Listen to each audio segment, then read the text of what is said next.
The Street 91.9 FM. To our listeners in Radio Land, Trinidad and Tobago, those in the Caribbean, those in Dubai, those in Russia, those in Africa, those in Asia, we say welcome, good morning, good night, good evening. Welcome to the Third Empire.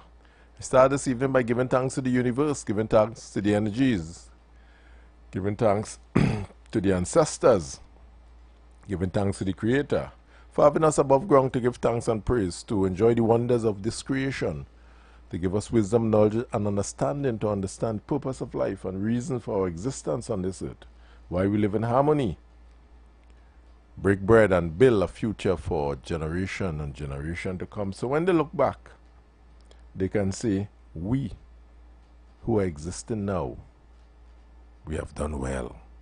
Well, in their interests. Some may say amen, some may say inshallah. I say, so mote it be. So we kick off this afternoon with the Third Empire. First we have to, the emancipation celebration is in full swing. Today, Wednesday the 30th of July, the Emancipation Village this evening, what they having? Rhythm and Voices of Africa at 3 p.m. So it's already started. Not too late. Something you shouldn't miss. Rhythm and Voices of Africa. And then at 7 p.m. tonight, we have tribute to Karega Mandela. Karega Mandela tribute at 7 p.m. tonight. Emancipation Village. So get down there and participate. Be part of history. Be part of this journey. Let us not forget. During this time we'll be nibbling on some things, and we have some KFC to nibble on. So I say, KFC coming in real hot with this Emancipation weekend. We stacked it up just for you. 2 big sandwiches, 5 pieces of chicken, and 3 sides for just $145. $145. Only on the KFC app. Listen, only on the KFC app. So don't walk in, only on the KFC app. Don't miss out. Download the KFC TT app now and make your long weekend stacked and loaded. KFC, it's finger licking good. Yeah. So it's a long weekend. You want to run about the place, do something, you don't want to cook, feeling relaxed, you can wake up late, you want to kick back, you have some KFC. So I see Pizza Hut want to do something too for you. Pizza Hut say, this Emancipation long weekend, Pizza Hut bringing the flavor for the whole crew. Get 2 medium pizzas, breadsticks, cinnamon rolls, and a 2-liter Pepsi. All for just $229. More days, more ways to crave. Only till August 3rd at Pizza Hut. Now that's delivering Pizza Hut for you. So you have some KFC. You have some Pizza Hut pizza there, some piping hot pizza with breadsticks and so forth. So you all can have a jolly good time, turn down the pot a little bit, and nibble on some things, man, order some things. Let the wifey relax herself, get up a little late, a little bit, and call along the KFC. Hey, don't forget to download the app, Download those apps, and order something, relax back, kick back, and let's make it happen. Now, we at the Third Empire have been doing some analysis, and to a large extent, there's no paralysis in the analysis. There's none at all. There's a sort of concise, what we call eye-opening sort of discussion that allows you to think And I like the concept of people thinking, you know, they say the parable is an earthly story with a heavenly meaning, and to a large extent they say when parables are read, really, it's for you to really go and do the research, to understand for yourself the deep depth of the conversation that is being had at any point in time. Yeah, don't be school fed and everything people say, just run with it. Do your own research. And so they were speaking about this week here about the coup and the state of emergency, and Martin asks a fundamental question, you know, what is the lessons learned from that? And if you in the pavilion really dig deep into that question that was asked, it could help us shape tomorrow to be a better place in terms of our governance structure, how our executive operate to a large extent, and how we the people manage the circumstance that we have responsibility for. You know, I listen to a lot of the callers, and to a large extent what we have done is we point fingers. We have this lazy way of pointing. When things go awry, we point, and nobody don't do any critical thinking to see, well, things will go wrong, we are imperfect people, but what do we do in terms of turning it around or changing that direction, or putting systems in place to prevent the repeat of what happened. So I was hoping that someone would discuss, like 1990, some root cause analysis to be done. I know that the Commission of Inquiry was just really, to me, just a talk shop. People just say what happened. But from all that people said that happened, remember the Imam did not participate in the Commission of Inquiry in real root cause ways. We had to analyze what caused what happened, and understanding there were more to it than what happened relative to the coup. There was a societal challenge that was taking place. We had the IMF, we had the World Bank on our backs, austerity measures, and so forth. What executive failed to do a lot in terms of their governance model is communicate. This lofty statement they have, I'm in charge and I'm responsible, is what make them get carried away to a large extent. Well, I is the Prime Minister, why is the Minister, and they get carried away with that, not realizing it's a job given to you by the people to do something for and on behalf of the people. This is not your kingdom. Yeah? So you find executive, and when I say executive, people normally call them the government, but the people in the cabinet is really the executive. So the executive, the judiciary, and the legislature forms the government. So when the constituents say the Prime Minister will form a government, he will close the loop, really and truly. He's closing the loop on all the institutions functioning, then the country have a government. That is when all the institutions are functioning, you have a government. So we have an executive in place. And I always say the executive really, you know, say PNM in government, or UNC in government, or NAR in government, and so forth. They are not in government. I always say it is a group of people that came out of a party that won an election, that formed an executive to run the country. To a large extent, the party itself doesn't have much influence on what the executive or the people or the members of the party, what they do while they are in the executive.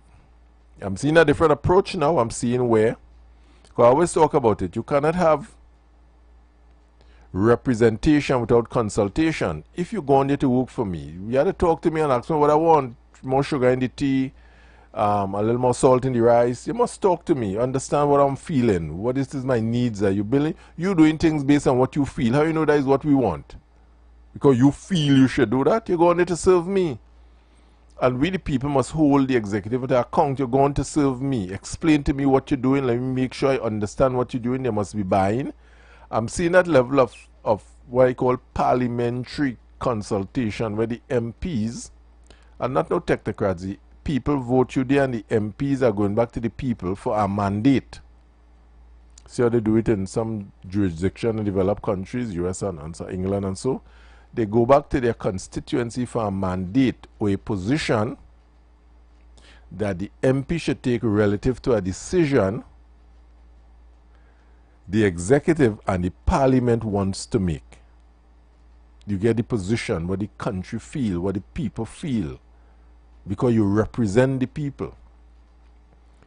If we go back to 1963 to 1990,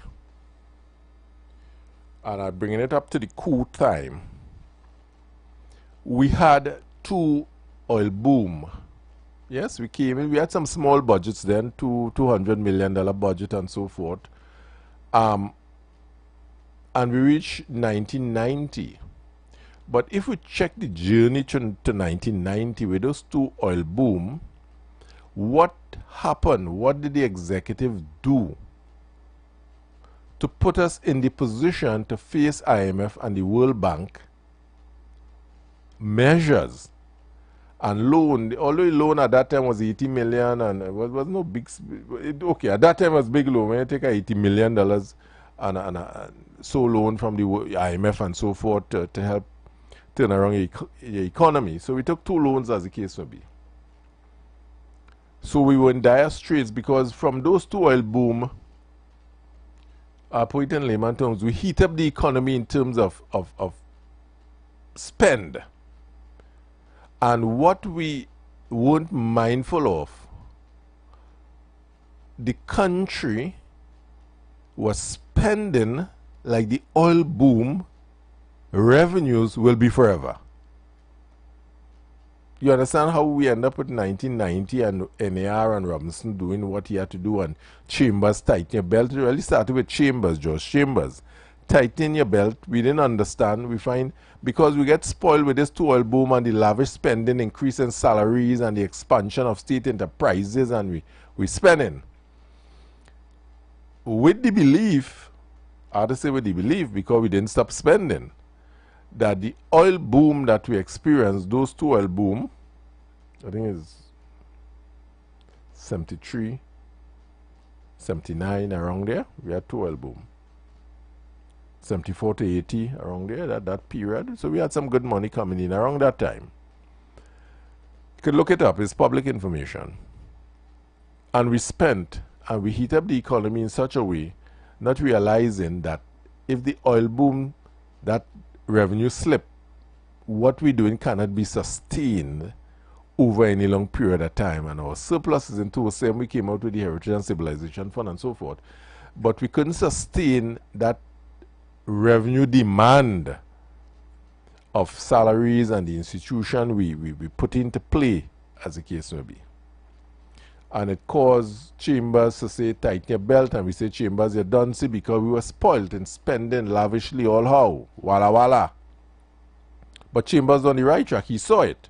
And we vote him out to the tree. We say, Chambers mad, and we could tell we tighten the belt, and we want to eat ham, lamb, and jam.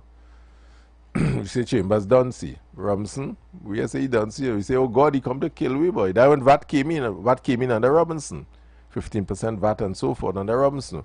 So he had to start taking measures to generate alternative revenue that wouldn't come in from oil within our gas then, to keep the economy going.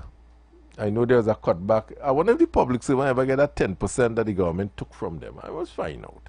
You know, we take 10% and we promise we'll give them it back. I think successive election campaign where we'll give all back all 10% and so forth to the public service. I can't remember if that was ever given.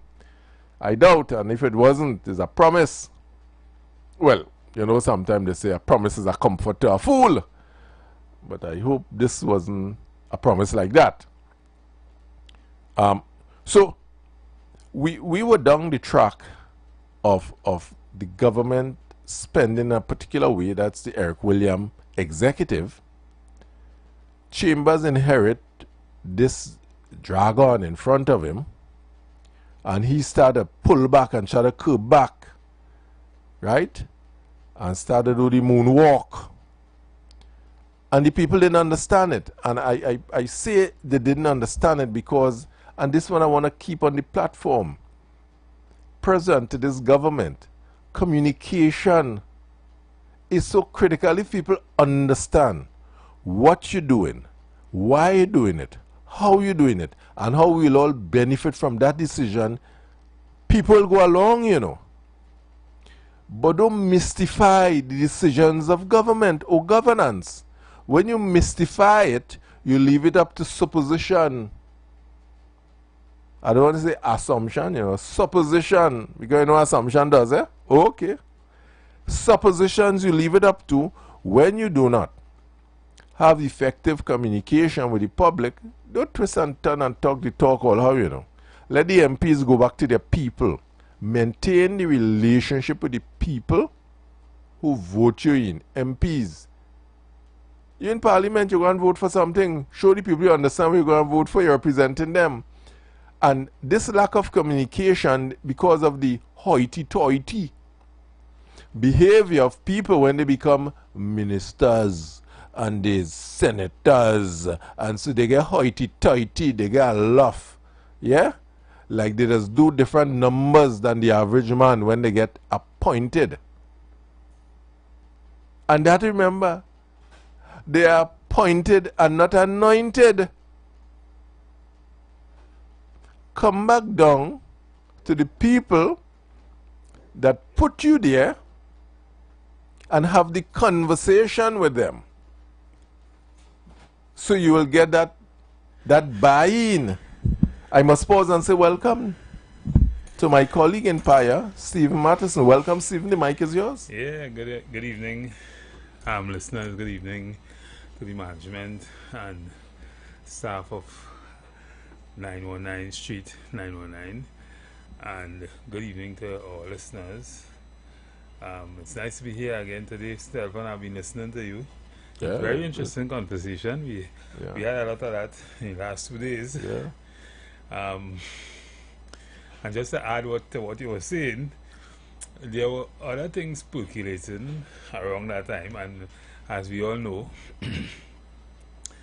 the situation with the government and the Jamaat al-Muslim mean property on Mokrapa Road, and that to me was one of the catalysts for the coup, because while Abu Bakr in his wisdom, he thought that what he was seeing in terms of governance was not acted in for the will of the people, in terms of the division in the government at the time. There was also a situation where he felt that he was disadvantaged. The state was taking advantage of the system and taking advantage of the people in a certain kind of way, and he thought he had to be a man and stand up for the people in some ways. So that, in addition to the state of the economy, the decision, the high-handed decision he thought that the government was taking at the time, and everything else, to me or to him, he felt that he had to make that decision to stop everything and ask for new elections through an attempted coup. Some may say it's an attempted coup. I don't think it was an attempted coup, because his mission, in a sense, from what he would have said, wasn't necessarily to overthrow the government or take over the country. He just wanted a new elections and a new democratic elections and new governance. Yeah. But it was twofold. He was right in that regard when he said, really and truly, because I think they wanted to put Dukaran as the prime minister to hold on until the election is called, and all of that took place, and so, yeah? Which, to a large extent, he, as a coup, normally you have a coup and you take over and you run the country, and then you do certain things like Burkina Faso and those guys and them, Rawlins and those boys and them out there in Africa. But he basically said, no, I want... But what mystifies me to a large extent, and probably I spoke to him once or twice, but never about the coup, really. The few times I spoken to him. Why was he why the government was so interested in him. There was so much thing going on. Why he was a distraction to the government. He have his little place down there, and who just had to fight for the land, and the government won the land. Was the land such something so treasured? You understand what I'm saying? So treasured to the government that if we get this land, the economy would be saved. There was so, what I'm getting at, there's so many major things in terms of government decision to make, to turn around the economy. He was the least, he was a minute thing in it. And this is it. So this is mystery in it. Why was he such an attraction to the government? You were facing IMF, World Bank. You're trying to get out of that. You cut the public service salary by 10%. You put cola, all kind of these things going on. And you're just choking this man and harassing. I hear, and the next thing is that I heard they asked the question if the people ever got back that 10%. I don't think they ever got it back really. Because they went silent on it. I don't think they ever got it back. And maybe a caller might be able to tell us if they did in fact get it back. Yeah. But what is interesting is the Kamala Persad-Bissessar administration, when they won the elections a few months ago, they won the elections making a number of promises, and one of them is a 10% increase for public servants. And what you're hearing in society now, especially among politicians or cricketers, I should say, let's remain in the cricket metaphor. Cricketers who are on the fielding side, who was in the wicket before, you're hearing them touting the government, but I see only pay the 10% yet. The thing is, they had an opportunity when they got in office after the elections to do that, and I don't think they did that. Caller, welcome. Hello, good afternoon, everyone. Afternoon. Hello?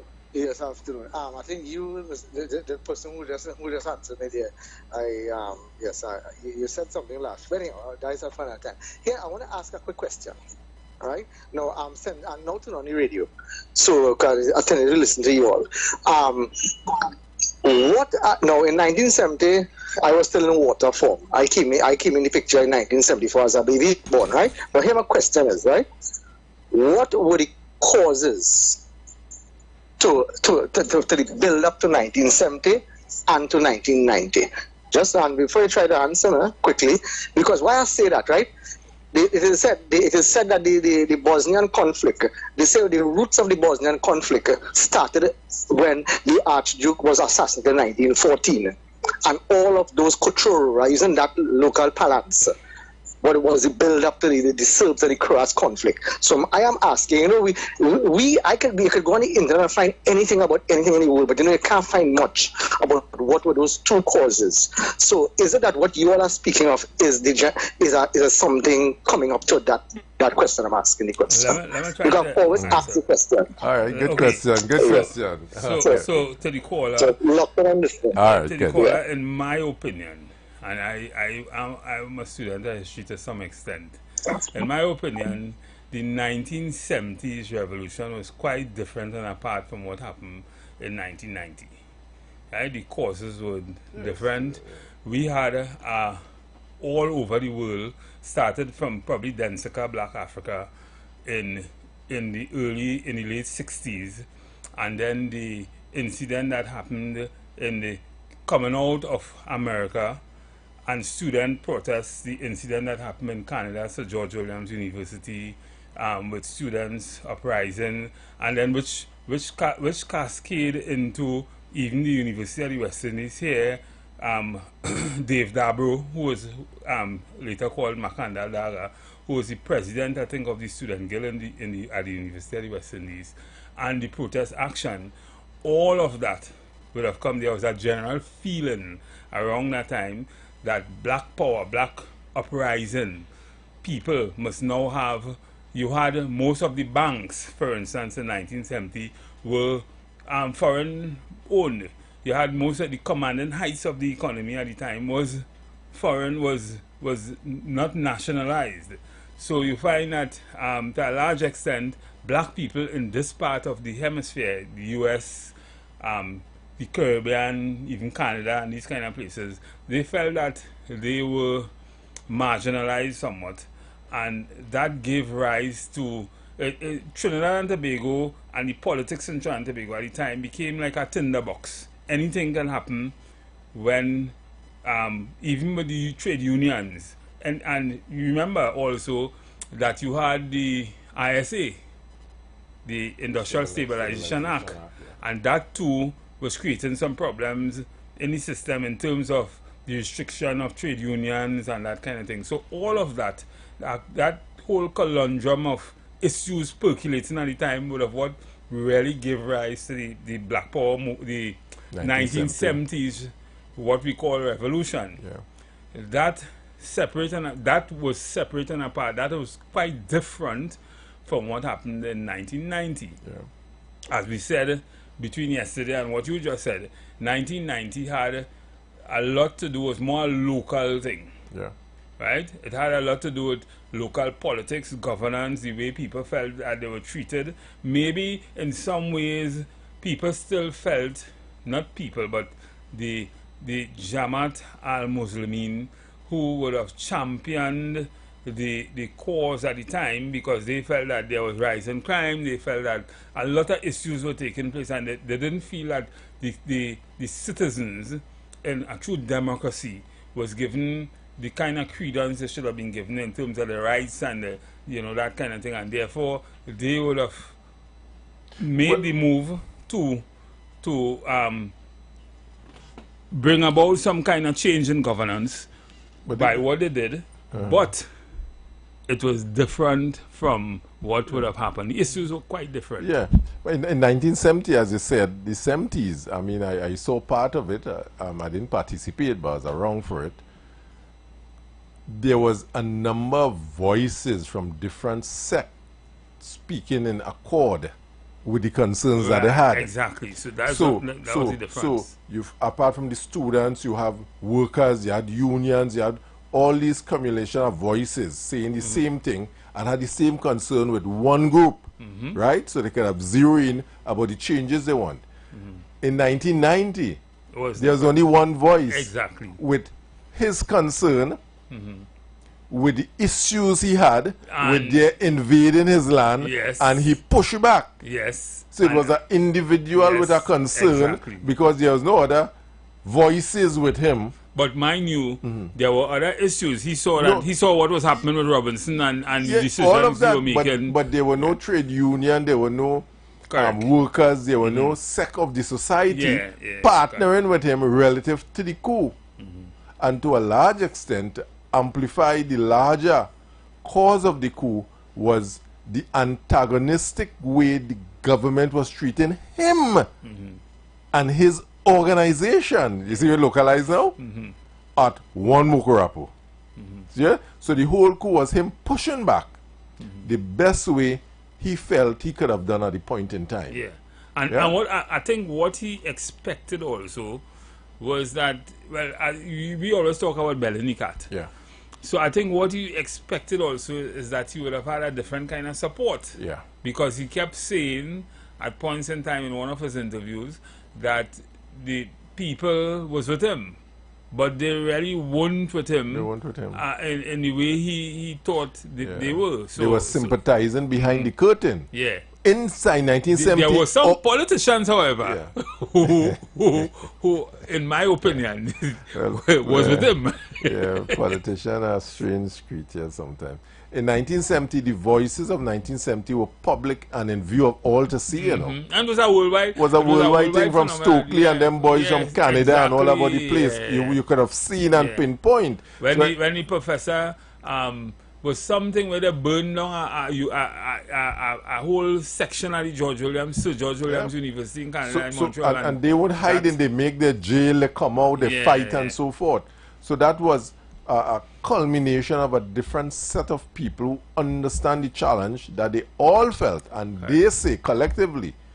But 1990 was an individual with a problem and thought the fact that everybody is hurting would have joined with that cause to a large extent to make that change, because himself during the coup, after the coup, when he called for election, there were no other voices coming and saying, yeah, we support that. Yeah.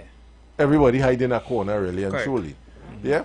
So I this is why I look at 1990 as an isolated thing, you know, Yeah. in terms of the whole governance model, because it didn't change the governance model. And now you ask, what have we learned? It didn't change anything, because what Coming happened out in in 1970. 70, yeah. Coming out in 1970. You understanding me now? A lot of changes. You Took had place. NCB, right? It was God. National Commercial Bank. Good. You had a lot of changes, a lot of nationalization, even with some of the Exactly. oil companies and things Right. like that. And You know? this is what I'm that, saying. That came out in 1970. So in terms of our governance model and our structure, just this week I see they arrest two fellas and take them off some agricultural land, Shagarama, say people land. It's the same issue with government and people with their land, and that's still going on as normal.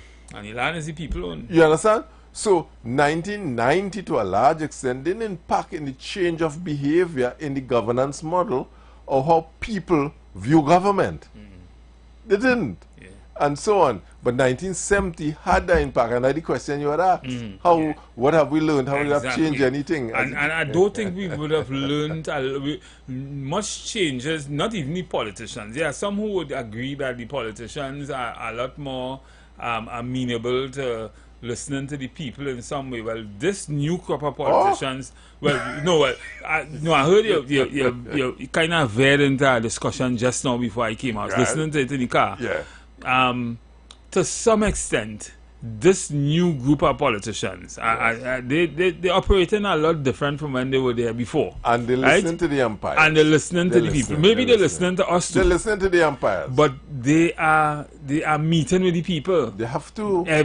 All of them meeting, budget consultation. This to me. Just now, you know what's the difference? The MPs meeting the people that vote for them. Yes, and that is the difference. That's what I feel should happen. That's what happened. Not like anybody with the other party, other batting side. Consultation, you have some technocrats talking. They sit down among themselves in the party group and they talk about what we're going to do. People, your party group didn't put you in office. It's the people of Trinidad and Tobago that and put you you in don't know office. out of that 30,000 who is PNM, who UNC, who is NR, who is what Exactly. is they vote for. So talk to the people. Talk to the people. So this is why I always say you cannot have, right, representation without consultation. Correct. And it's something, this was my feeling since I was in trade union, you know. And the issues I had with trade union when they want to come in your company and say, well, we go for 10, and I say, well, who you talking to me? How you come for 10? You have to talk to me, is me representing. Ask my view about the company. Is the company profitable? Are they able to pay you on time? Are they able to buy equipment and raw material on time? Ask me them thing. I work in here. Then to determine. But don't come and say we want 10%. That's the standard we're going with this year, 10%. Jesus Christ, man. And you know, I always talk about that. Yeah, with collective agreement and that kind of thing. How do you... Let me use no we on the bad word radio. TV, but on radio. But the thing is, how you come up with them kind of figures? Yeah. Because what? Things change. What kind of productivity you giving me for what you asking for? And this is how I see the thing. Let me see a caller here. Caller, welcome. Good afternoon. Afternoon, madam. You stop talking about the core, or we talking about what is it? What You are we could talk talking about anything, now? ma'am. You could talk, the empire, you from the Well, I was pavilion. listening to you also. I was listening. When you were speaking, when you were speaking about the coup, in 1990, I wanted to ask you all a question. Did you all ever visited one Mukarapu before 1990? Not after. Before? I never visited. No, I never visited. I visited after. After I Right. visited, yeah. Right, I'm not talking about after. No, not before. Because a lot of people go on their emotions and say a lot of things. Remember Abu Bakr's place? He had a school, Yes. library, a hospital, powerful hospital. He had businesses. He had his mosque and everything up top notch. And people forgetting that it's not a little thing like he have a little house or he get up to do something. No. Abu Bakr used his personal business. Oh gosh, was that man who died? In Saudi, what is it? That guy from Saudi Arabia. Anyway, they killed him after. Gaddafi you're talking about. Gaddafi you're talking about. Gaddafi. Do you remember? He knew. Let me tell you something. We take these things like if Abu Bakr struggle on the street with 4 people or whatever it is. But anyway, I don't want to go down there. And when he used to travel to home before, and not when people know what people know, when he go on a train, he used to be like on a plane. He used to be like royalty, you know. Not even a prime minister. Used to be like him, you know. His first class, and but he was calm and he was cool about it. He wasn't a man big show, and that's why a lot of people didn't know. He's a big man, and he was just humble. A lot of people treat him the wrong way. They didn't understand him, man. But no one asked. I'm talking about before 1990. Oh, right. Because I heard somebody said, you know, we have so much other things to deal with.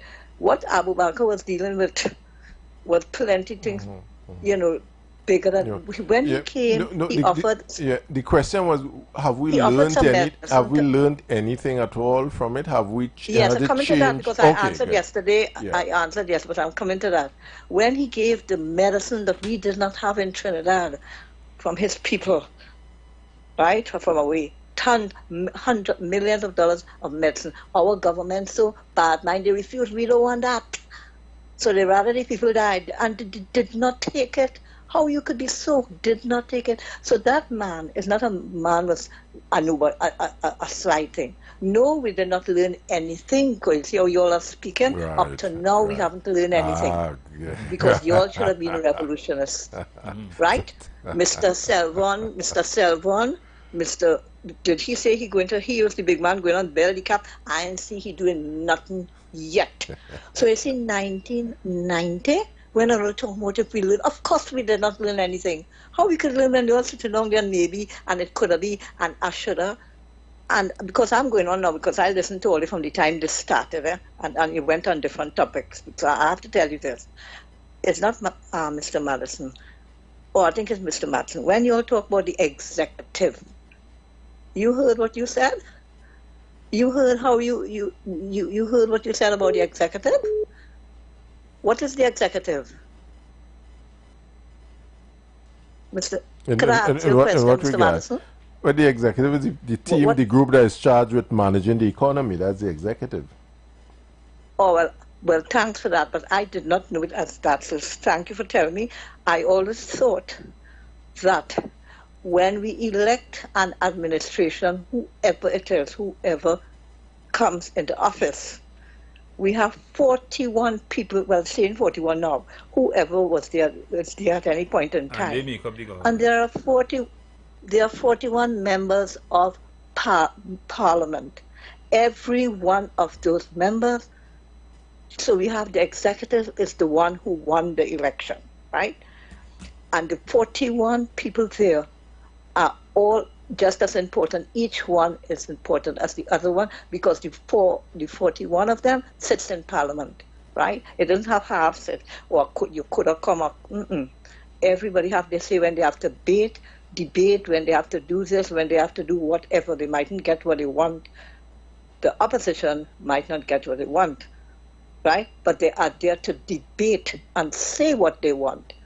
The executive is the ruling people, and they, well, you know, most of the times they have more. So that's what I was coming to tell you. Thank you. So everybody there is just as important. There are no people, like you say, and they're not supposed to make up nothing. Your member of parliament is who won an election, your member of parliament, and they're supposed to report to the parliament what you want, which is the member of parliament, you know. A prime minister doesn't win an election. The member of parliament wins. The members of each state or little is there, and they're supposed to bring what the community wants. Right. So I don't know why people are saying we can't say this and we can't get that. Why? And I have to ask Mr. Selwan, is the whole fixed yet? No. Oh, good. Thank you, caller. Good.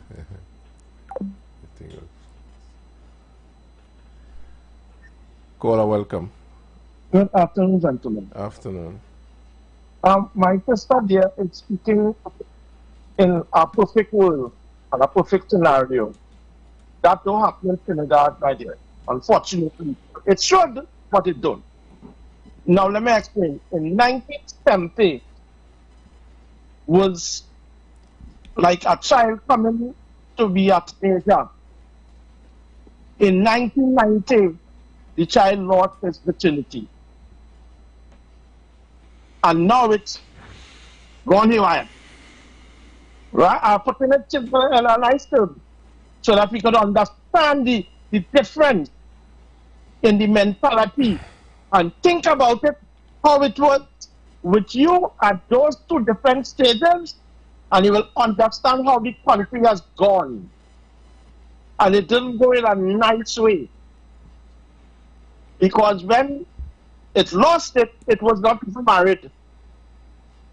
So we end up with a lot of illegitimate children all over the place. And this is our country now.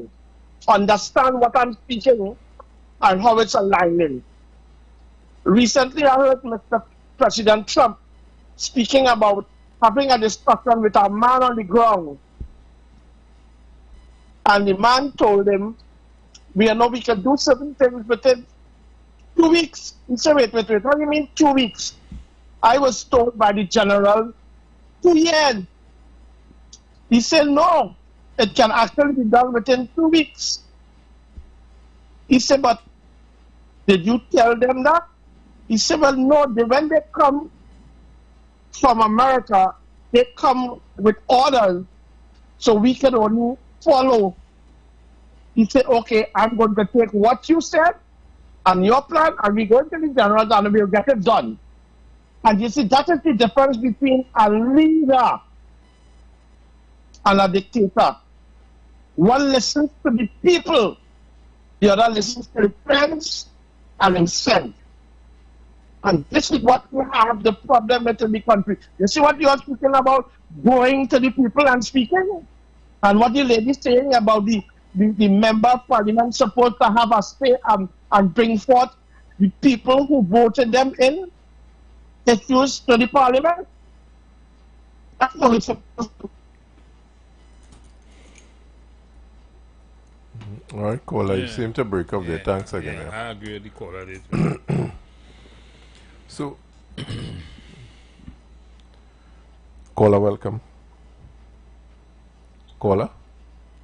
Hello, good evening. Welcome. Why? I must say, where the Post Empire? We are here. The Post Empire ain't come today? Which one? We missing an Empire right now, but I think he's on his way. Yeah, I seen the Toad Empire there, but at the Post Empire, I ain't see like he ain't come. All right, forget it. Well, you make me do some bad driving to reach home here to call, because you bring back some memories there to me, boy. You see how this government, PNM, how wicked it was? Anything for black people was a no-no. But they're giving away the Syrian land down in Shagaramas, even piece of the road and all. But fellas like Monroe, fight down, take back land from Monroe. The Baka, the fighty down, take back land. Right? Anything for black people was always problem with this government. Just imagine 1970, you know why 1970 came about? Because of the inequality of treatment that was perpetrated on black people.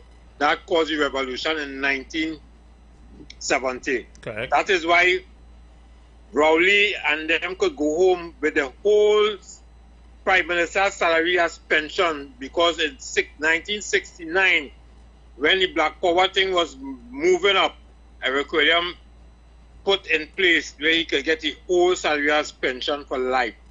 That is how that come down to today.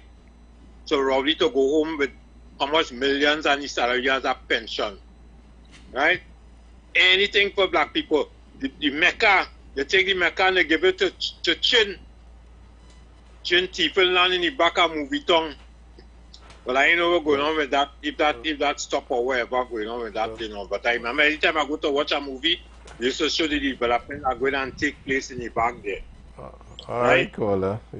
But what going on is that people now not stupid no more. People watching at everything now. And it don't matter who government, you see like how PNM used to be pushing race for government, and when they get in office, they do nothing for us. So that's what they used to be doing. So what people doing now, that long time politics ain't working no more. What's going on now, they put a party in place. You do good, we put you back. You don't do good, outside. That is why from all now, yeah, so for all now, we're looking at that third party, just in case if this one should swing left, we have option, because we don't want it to be vexed with PNM before UNC, be vexed with UNC before PNM, be past that stage, we're not going on that road no more. Thank you, caller. Yellow, purple, pink, good black, point. we're looking at progress. And the question you asked about the salary, I used to work at Agriculture Bank at the time when they take away the cola and the cut your salary by 10%. Cola, try and wrap it up fast. We're going for a break, so speed it up. Yeah. Go ahead. All right, yeah. So I went on in a lower tax bracket, so I was taking home more money, and under that government I learned to save. So, but for the government, because we are quasi-government, so for the government workers, I'm not sure. I can't give you an answer on that, but I know for us quasi-government workers, we get back the 10% of cola. All right, thanks again. So go for the break. Yeah. All right, we go for a break. Good antecedents, though. We'll be back. You've got bills to pay, and so do we. Let's go pay some bills on the street 919 FM.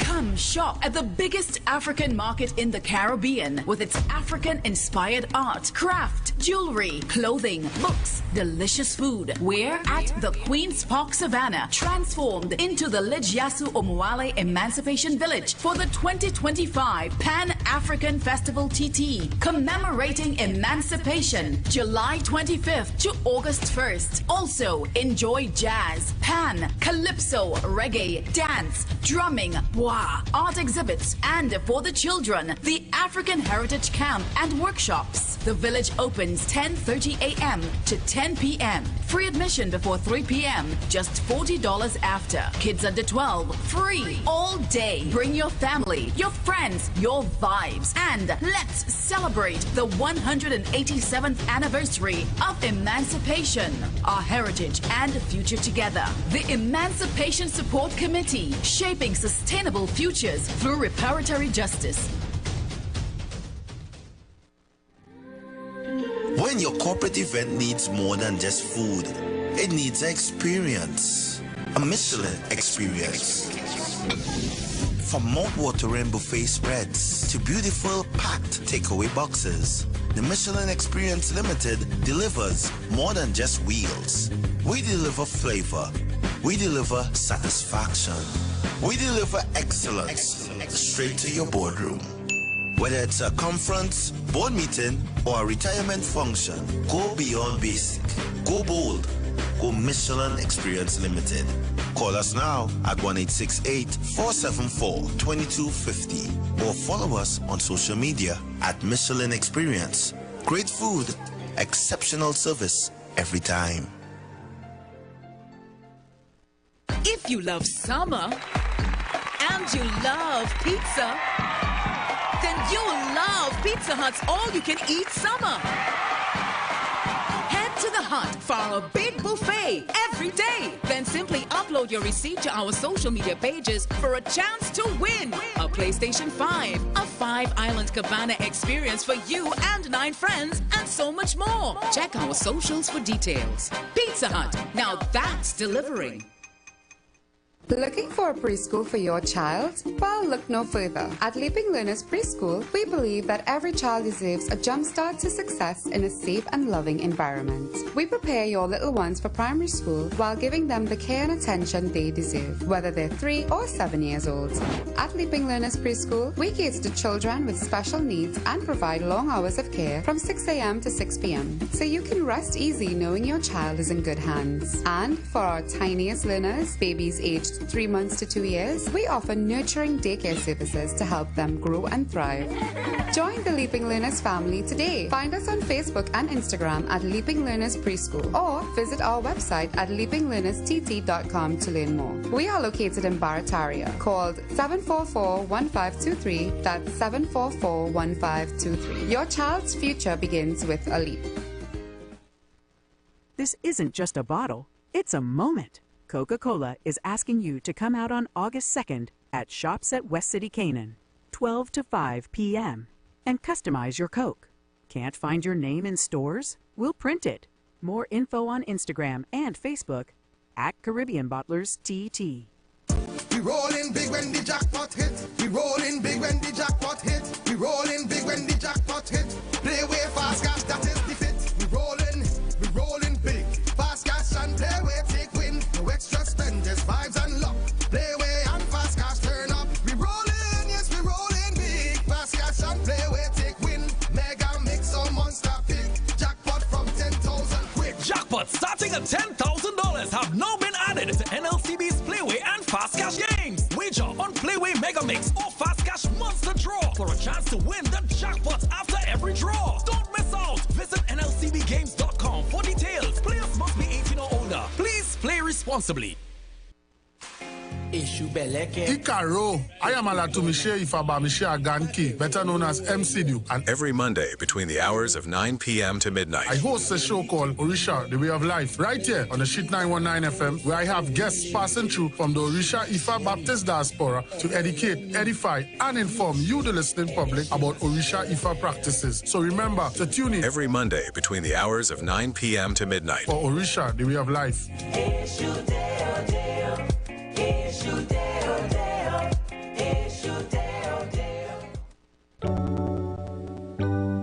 Blessings in the wonderful name of our Lord and Savior Jesus Christ. You are invited to listen to the Final Hour broadcast heard every Monday from 12 midnight to 5 a.m. in the morning on the Street 919 FM radio. Hear my mom, Pastor Helen Garcia, and myself, Pastor Valentine Garcia Jr., preach the Word of God to the elderly, youth, and children. We can be contacted at 629-0113 or 623-8444. The church is located at 26 Prince Street in Port of Spain. We look forward to you joining us. God bless you.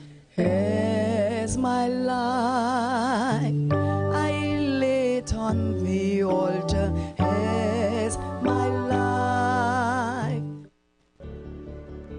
Tune in to the Street 919 FM every Friday from 9:15 a.m. to 9:45 a.m. with Kingdom Health Services, situated at number 125 to 186 Eastern Main Road in Tunapuna.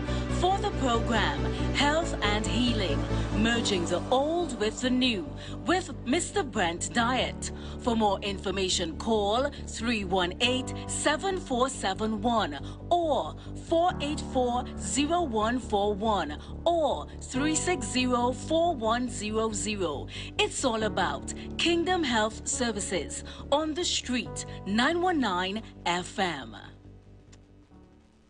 Join the winning team with Pastor Alkaline John every Wednesday from 1 p.m. to 2 p.m. and every Thursday night from 8 p.m. to 9 p.m. live on the Street 919 FM as he talks about Lviv, the power of 5 fruits, one of the most powerful antioxidant supplements on the market today. The 5 superfruits in Lviv are mangosteen, acai, pomegranate, goji, and nuni. These fruits have a positive and profound impact on human health, performance, and disease. Join him at as he gives live testimonials of the Lviv healing powers. To get more information, you can contact Pastor Alkaline John at 516-286-7079, or you can visit his webpage at www.alkalinejohn.com. Remember, every Wednesday from 1 p.m. to 2 p.m. and every Thursday night from 8 p.m. to 9 p.m. live on the street 919 FM. Share the live. Share the live. The Street 919 FM on Facebook and Instagram. Share the live. Iowa George on Instagram. Share the live. Iowa TV and Street TV on YouTube. Share the live. The Street 919 FM.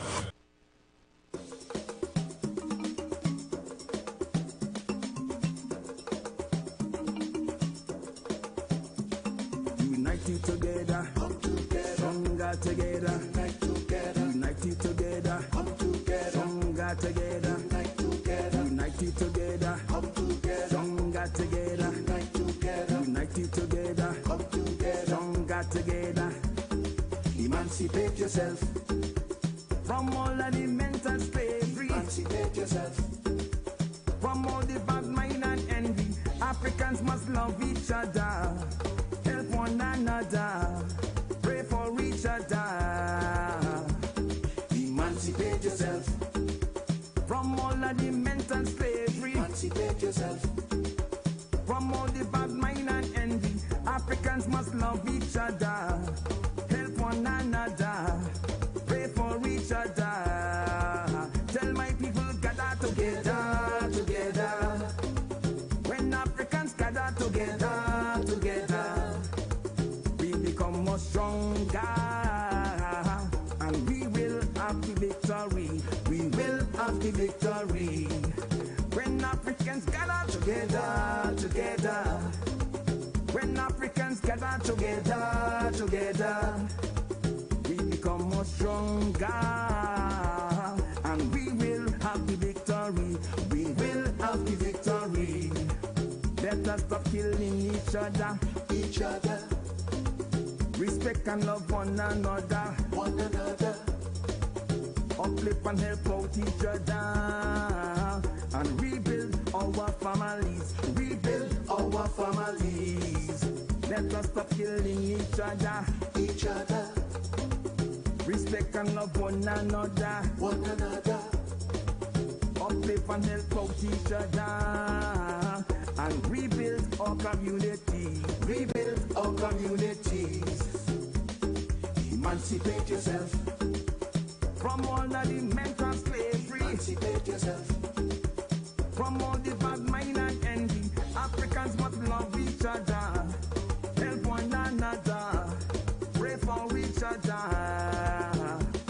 Emancipate yourself from all of the mental slavery. Emancipate yourself from all the bad mind and envy. Africans must love each other, help one another, pray for each other. Well, we are back. We are back. I just want to remind everyone, today, Wednesday, the 30th of July. Started already. Emancipation Village, Rhythm and Voices of Africa. It started at 3 p.m. Still going on. Be there. Be there. Be part of the memory. We also have at 7 p.m. tonight. 7 p.m. tonight, Wednesday, 30th of July. Tribute to Karega Mandela at 7 p.m. tonight. The Emancipation Village. Be there. Good things happening down there. Good things happening down there. So I want to reach out and said, during this long weekend, there are some things you can do. Let the wife relax a little bit. Yes? Download that KFC app, KFC TT app on your phone, and hear what you're doing now. Let me give you. KFC coming in real hot this Emancipation weekend. This is why you have to load the app. Because KFC coming in real hot this Emancipation weekend. We stacked it up just for you. 2 big sandwiches, 5 pieces of chicken, and 3 sides for just $1.45. Listen to me slowly. Only on the KFC app. Don't miss out. Download the KFC TT app now. and make your long weekend stacked and loaded. KFC, it's finger licking good. You are KFC man. You look like a KFC man. No. Let me tell you something. I don't discriminate. I mean, everything have a place, a purpose. I always say, eat everything. The Bible tells, just don't overdo anything. So I eat everything, but I not in a gluttonous way. I eat KFC, but I don't eat everything. Yeah. That's certain thing I eat. In terms of what we're discussing, I just want to kind of not close it off, but give a overview of the Imam and what I know. In my conversation with him after, he did tremendous work, positive work in the community and for civil society at the schools and what he was doing in Mokurapo. I know the last thing he was doing, he was building a supermarket down there. I remember his son carried me to the Fuad, took me in his van and carried me down by the supermarket to show me what they're doing and so forth. One thing he complained about bitterly is that, you know, the denominational school gets subvention from government. They never know to give him any for his school down there, although he had some island skulls coming out of his school. Serious discrimination. Serious discrimination. I want to cap it with this. He contributed significantly, positively to this country development in his own way. Right? More than some of them politicians who was fighting him. Well, much more. There are a lot of the politicians. I asked myself one question before we move on, Matheson. If Abu Bakr was not an African as we in emancipation, would he have been treated that way? I leave it in the air. I don't want nobody answer me, you know. I want people lie down in the bed tonight and sleep on it. We in the emancipation mode and we talk night. And this is why I brought... And if it was a carry back, the caller hinted it. That was one of the catalysts that brought about the 1970s revolution. So you understand why I bring up all those topics now just to say what I said there. Because to a large extent, black people were downtrodden. They felt that they were... So 1970 with all the things... commanding heights and the commanding heights of the economy and the disappointed African at people. That time was not people that look like you and I. Banks and thing in them days. Yep. It was to be a certain complexion to work in the bank. To work in bank and that kind of thing. The banks was, for the most part, you know, foreign banks. Foreign banks. You know? Complexion oriented in terms of employment practices Royal and Bank so of forth. Canada. Yes. Yeah. And, so, you know, when I look at 1990 and I measure it back now and I said, okay, so we said that why we fight for all of that. But look, one man alone was standing up. Yeah? Against all odds on his own. Doing what is right and good by civil society. I went down there after and so forth when I get a level of consciousness and talk with the guy. I brought one governor from Nigeria, I think is Ondo State, is a Muslim. And I took him down there and he prayed with the Imam. He going to have his prayers, his evening prayers. I think it was 6 o'clock in the evening. To have his evening prayers with the Imam and so forth. Yeah? And so all in Nigeria, they knew of him, you know. Because when the governor from Nigeria, Ondo State, came down, he said he wanted to meet. I had to take him off from Hyatt and carry him down there because he wanted to pray with him. You understand? So his notoriety in terms of what he does, what he stands for, is known worldwide. I mean, a lot of people know that. I was surprised when the governor said, well, I'm in Trinidad now, but there's this guy, Abu Bakr, I want to meet with him and pray, and I made the arrangement, carry him down and so forth, and they pray that afternoon and so forth together. Right? Sad to say that we as a community, an African community, doesn't understand what it is, and one of these days I will go into why African people behave so with each other. And there's a whole evening, there's a whole 3-hour topic by itself. No, if I explain, like I said, Nigeria alone and so forth, and how the tribes behave with even today, we have the Igbos and the Hausa and the this one, the that one. How they relate, they keep their distance and so forth, you know. And sometimes we have tribal DNA in us. that keep us apart, you know, in terms of behavior, you know. So that was one of the reasons why they kind of mix us up. Yes. And so we fight each other. So we lose sight of the oppressor. Exactly. We you know, we can come together. We can culminate to form a common in force. The house, you know what they call them, the house. Yeah. And you have those on the field, and then you have, you know, you have those for breeding. Right. The Igbos and them deal with money, and this said deal with agriculture and so forth. But all of these things, it's still plague us as a people today in terms of coming together. And the question is, there are so much prominent Africans in Trinidad that didn't see the benefit of what he was doing in the interest of black people and African people in Trinidad, what he was doing. And not only African people, because he wasn't race focused.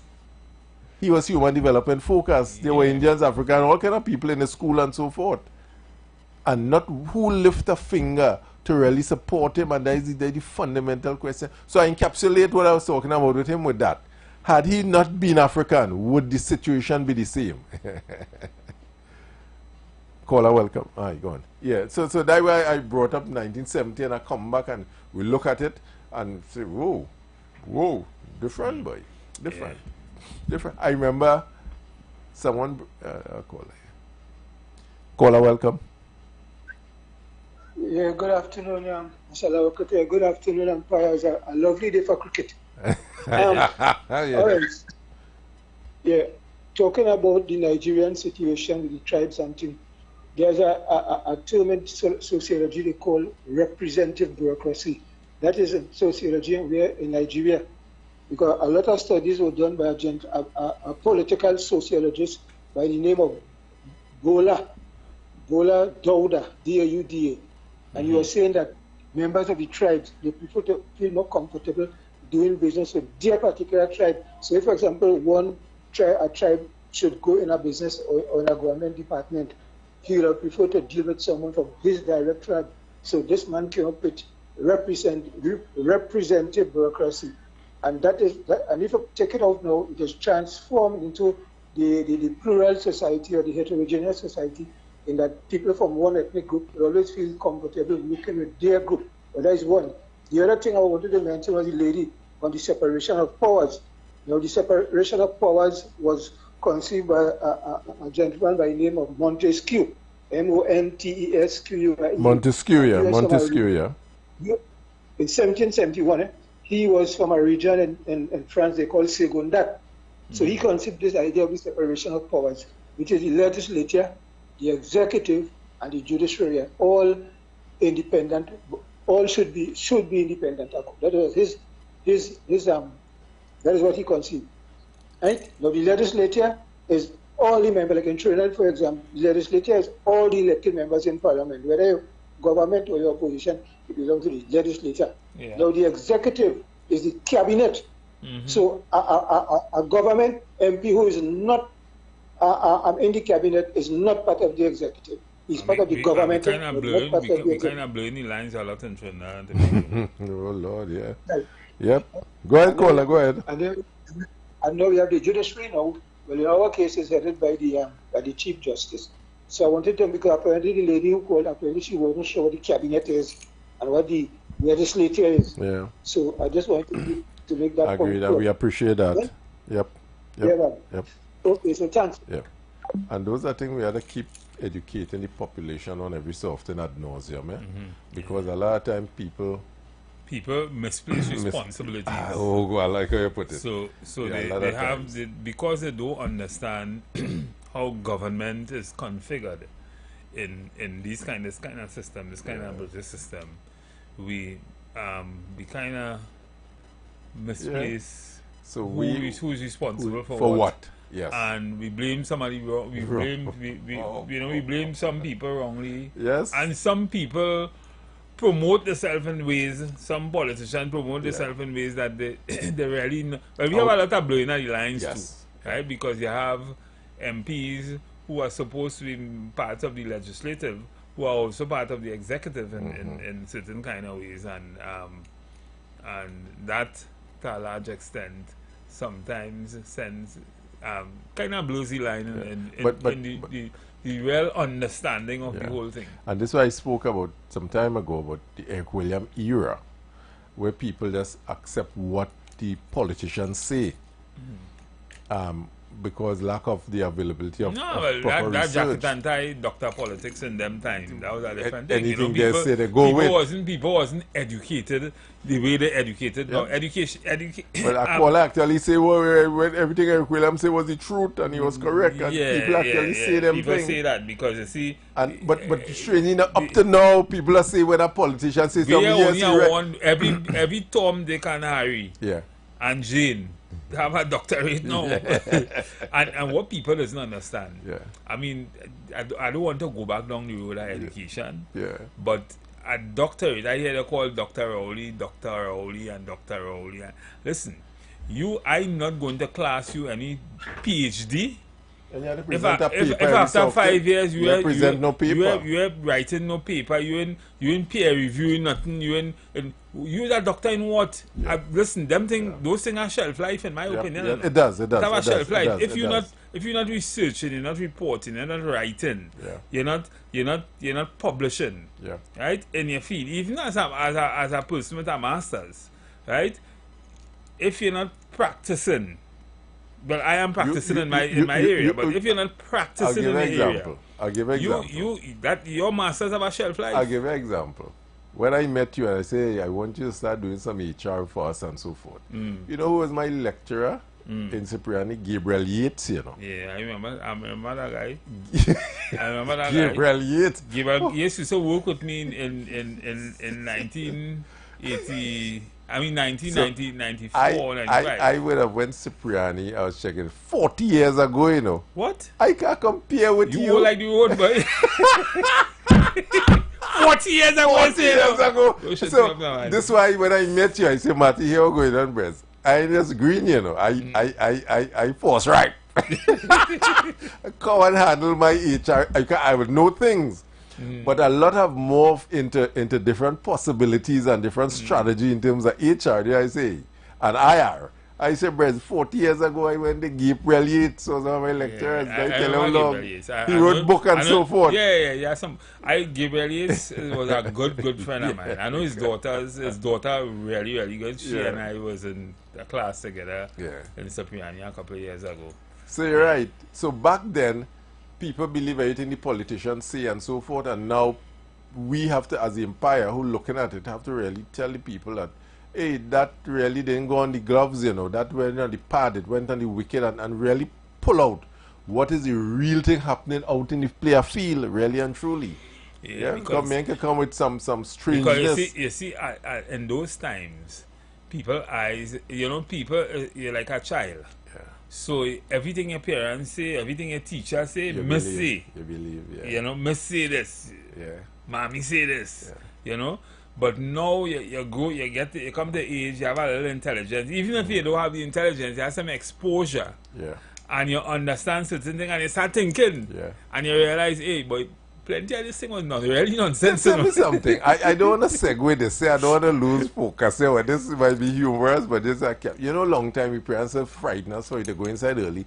Tell us about Duen and Lagahu and La Jabless. Those things really existed. But me don't know about it. Where I was living, you say here plenty about Gumbo Gisi and Duen. And the no head man. No, but more like Sukunya. Yeah, Sukunya. They said Sukunya. They said they call the skin and change the thing and you pour a bowl of salt if you want to catch them. And if a woman get up in the next morning and she have a hickey on she neck, everybody says Sukunya suck she man must suck she what?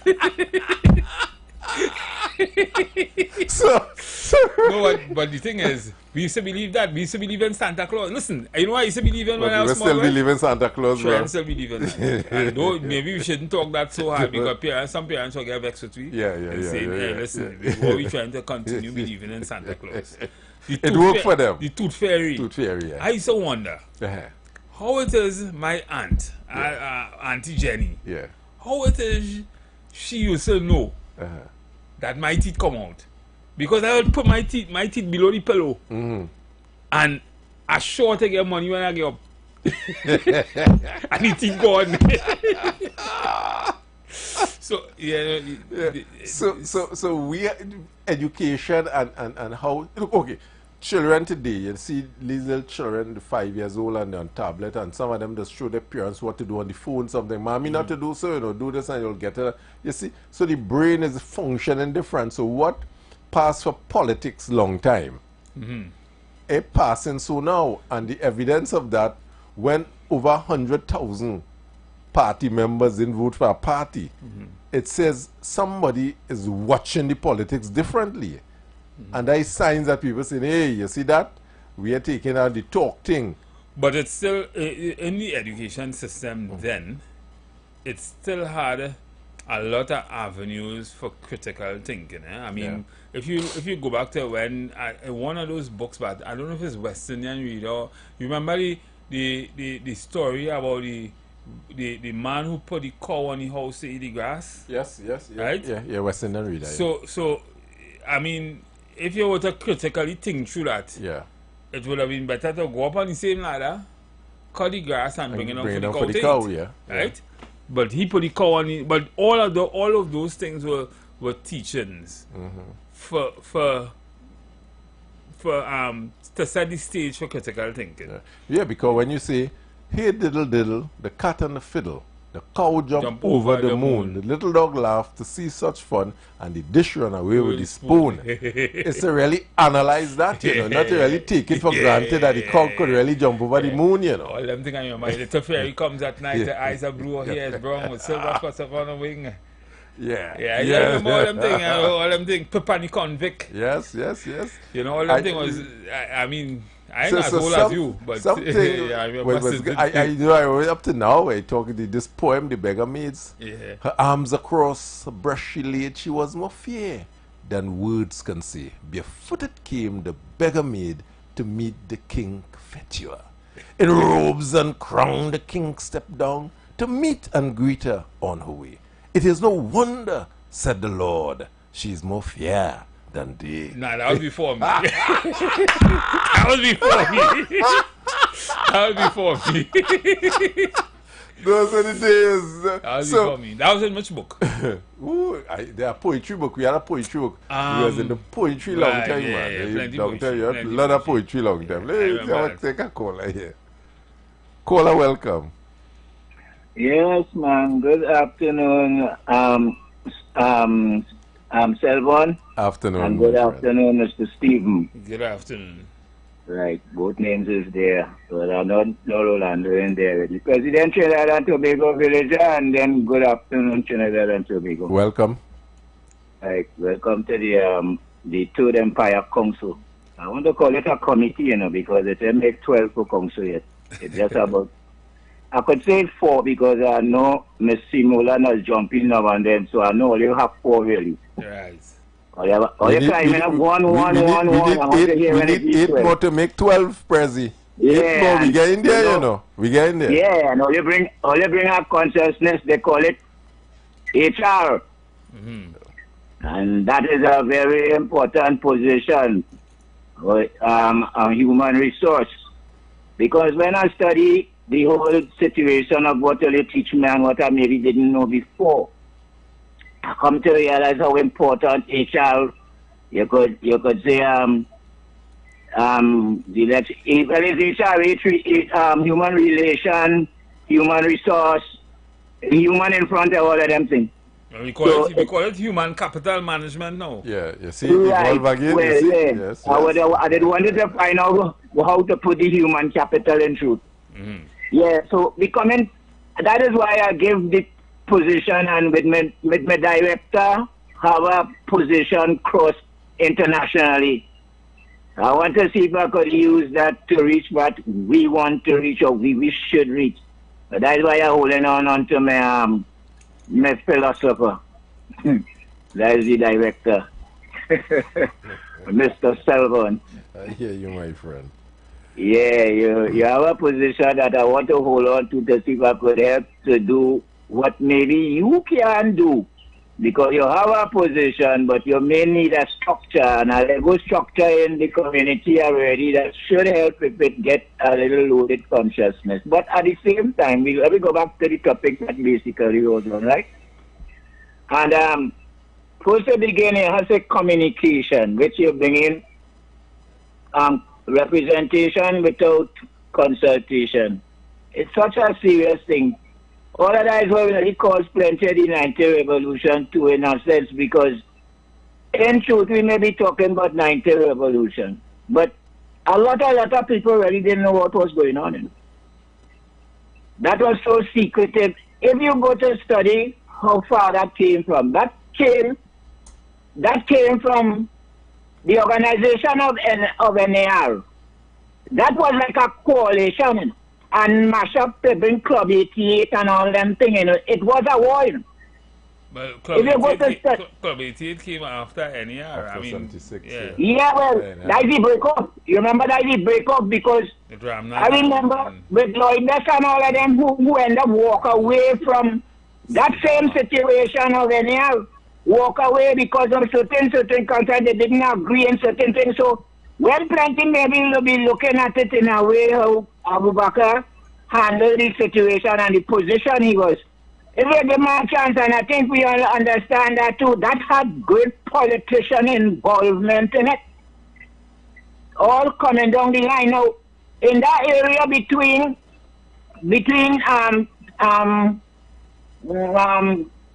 Chambers and 19, which is 20 years now, you could say about 16 years in approximate.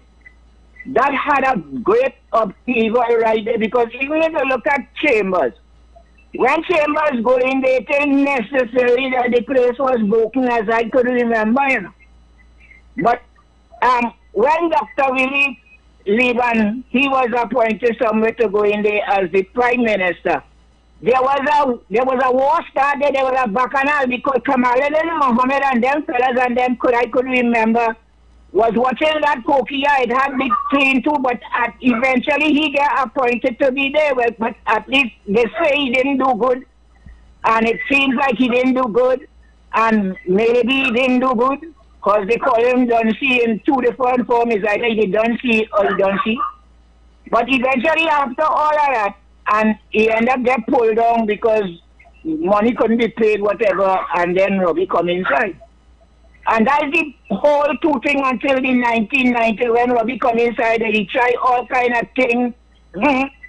He clean up the place, he create all kind of things so that people could try to develop. But all that on, I would say too, he was a sort of vindictive fella in a sense because if we had to go right back to realize how people's mind is.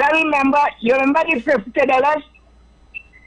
When you go back to the $50, you ask him what kind of mind that fella had under Dr. William to move or remove with them fellas in the bush and the army men and all them business that come up to that same position in 1970 because he was over that. To me, he was never no total loyal kind of man. All right. You go against Dr. Willie, and within that go, Dr. Willie will eventually reach in with the I think was how it was, the 23 or something, so and he ended up giving the vote. All of that thing in a whole bacchanal. Even on the time when that thing come, he and Abu Bakr and all of them, they had a big political bacchanal there. So coming down to when Robinson come and made the assertion the night, I don't know if it was quite afternoon that thing, but when I get it from the media, it was about 7 o'clock. When he come up and talking about corruption and bring out the drugs, the Scotch drug report and all them things. All right, Prez, let me take somebody else there now.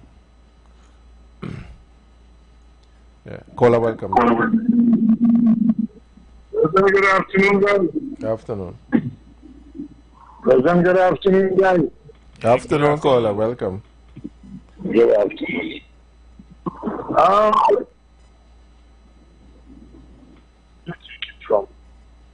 Hello? I am looking to see how we bring about revenue.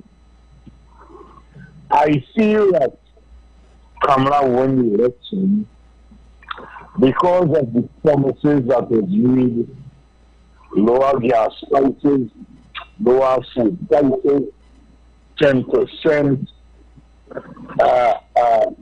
the property tax, and we can go on and on.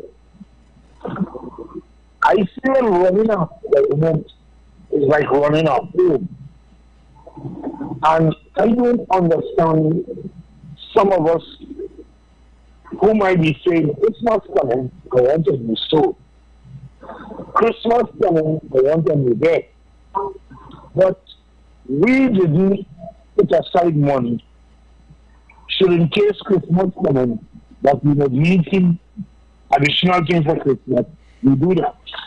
So I look in, I'm on the phone, please. I'm on the phone, please.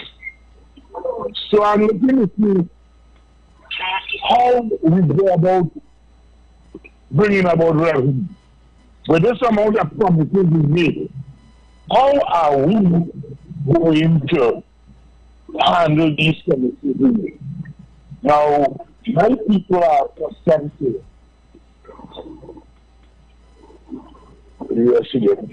My people are accustomed to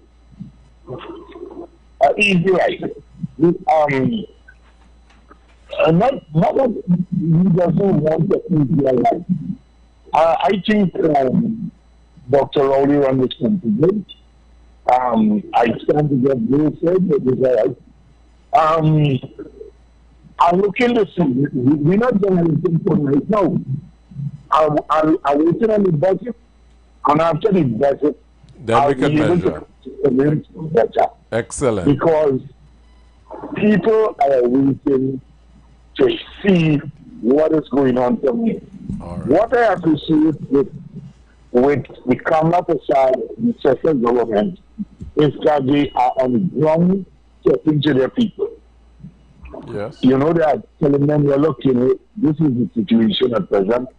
So, you come out and make noise over this because, you know, we are putting things in place. Yeah. And of course, we have common sense to know that they are now getting to order.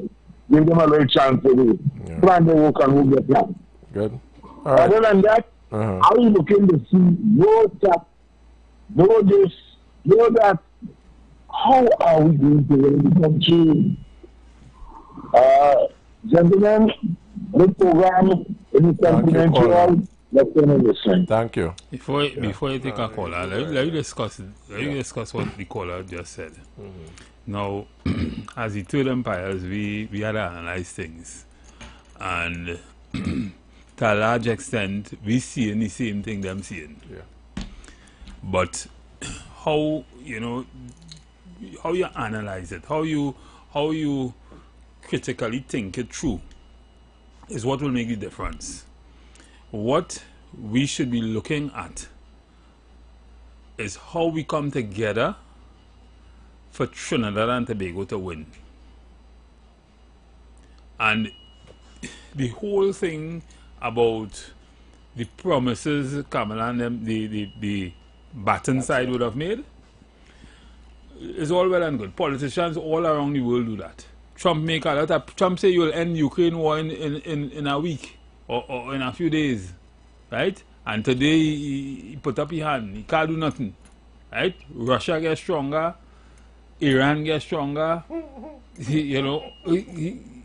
Everything they do was just the wrong thing. Yeah. And what I'm saying is, what Trinidad and Tobago need more than anything else is that fundamental understanding that all of us have to do the right thing, work together to build back Trinidad and Tobago. Because when a couple of nights ago, I was listening to Khadija Amin, and she was talking about some of the spendings and some of the atrocities that would have gone on in places like URP and CPEP and all these places, and the kind of people were holding permanent jobs. Some people were sending the children abroad and working in different offices and things, but drawing a salary in URP and drawing a salary in CPEP and all that kind of thing. CPEP contractors getting $40,000-$50,000 a month. If you had 100 CPEP contractors drawing $40,000 a month, and you take the same CPEP workers, you give them, you just send home that 100 workers, that 100 contractors, because they were doing other things too. Yeah. And you take 10 of those people that was getting the 40,000 and they give them $20,000 a month, and they make them probably regional coordinators for every district. You manage CPEP. You make CPEP workers give them at least 6 hours a day.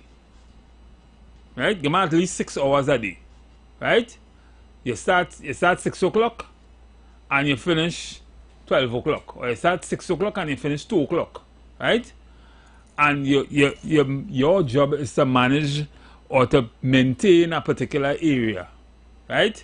You will have no need. You could now free up URP to do something else. You could now free up the regional corporation to do something else, and you will have more effective use of your human resources, and you will save a lot of money. And in every single area of governance where there was that kind of wastage, if you do that, we will have less need to make more money in revenue, because we'll be saving a lot more money, and it will be put to more constructive pursuits in terms of productivity for the people at Trinidad and Tobago. That's how we should be looking at things. In every single, yesterday I talked about the protective services. I spoke about the security officers and estate constables and municipal police officers and police, how they could restructure their human resource, and how the government could bring all these protective services, all these security apparatus, customs, everybody into one, so that you wouldn't have duplicity, and you will not have people like how you have URP and you have CPEP and you have corporation and you have all these doing the same thing and paying a whole set of people to do one thing and none of them doing it. So that's how we should be looking. We should be changing our mindsets in Trinidad and Tobago. If we asking for more money in collective bargaining, we should be willing to give more productivity for it. Pay for performance. And, you know, as we on that, maybe I should segue into, because we are professionals, consultants and whatnot in employment law and human resource management and that kind of thing. And on this program, maybe we should probably enlighten the people. We have to. We have to. On how we could bring back the country working together, productivity-wise. And today I was talking to a client of mine, and that client was asking me how, if they have a worker who was hired recently, they were hired on probation. They were given a probation, 3 months probation. But at the end of the probation, they wanted to send home the worker. And so I asked the fundamental question, what you want to send home the worker for? They said that they want to send home the worker because the worker didn't perform during the period. I said, well, if you do that, you'll be running the risk of an industrial relations dispute, because you can't just send home a worker, although he's on probation, is a worker. And he has the same rights as a person who has been working for 15, 20 years in your organization, because he's a worker. He has that right. And if you send him home, you have to send him home for a cause. And you can't say send him home because he wasn't, his performance was bad, and you wasn't measuring it and telling him where it was bad during the course of the period. Yeah. So that he, at the end of the 3 months, he would have done 3 assessments, and he would have known that he would have gotten a PIP, a performance improvement plan, and he would have failed it, and therefore that is good reason to send him home. But you can't just wake up on the 3rd month at the end of his probation and say, hey, we're sending you home, which is why we have so much matters in the court, right? That is grounds for a dispute. Yes. And sometimes employers need to know that, and sometimes even workers, they don't know the rights. But so we every day we should probably give people a little snippet. Yeah, but they can't get everything for free. Well, no, well, they have to understand that there's a foundation, there's a fountain of knowledge here based on what we have. And they know to find me. You always give a number and so forth. You could come on sessions and so forth. But more importantly, we could titillate the imagination. Yes. That's what we have to do. We doesn't have free lessons thing and so forth, but because we have a cross section of people to have conversation with. Now, Trinidad suffers, you mentioned the European thing and all of that. I was in the system, you was in the system and so forth. Those things only happen because of poor management or corrupt management. Is either one or the improper two. utilization of our human resources. So you see it poor all over, management. sometimes in private sector and this country, I don't know. I know why people feel if you probably go to school and you probably get to me some letters after you name your manager. Why you feel he have a degree so he's the manager? They put you as the boss. That's the whole thing. He's the leader. That's what education was designed to do. I say, but my God, and then we wonder why our industries are floundering like that. Why? Because we don't have no managers, we have no leaders in institution. If CPEP and URP and all these places reach where it reach, I look at this thing that the CEO of CPEP, what do you call this thing that he wrote? Is affidavit and so forth.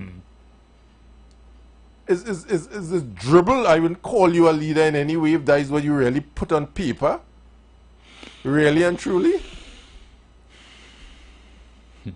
Because a lot of people go in office, let me talk state-owned now, and go in there to really genuflect before the minister and everybody else and not to do. Look what happened with this sport TT, where the judge had to say, only have a role and responsibility to the people. Exactly, and you know that Ronaldo and I wanted to talk about that because that's like in law, when you have a company, you have a fiduciary responsibility but remember, to the shareholders, which is us, the people. But remember, a company has a limited. It has its act that controls how you do business. Yes, no, but a company is a separate legal entity. A company is an entity, is a living entity. Legal entity, yes.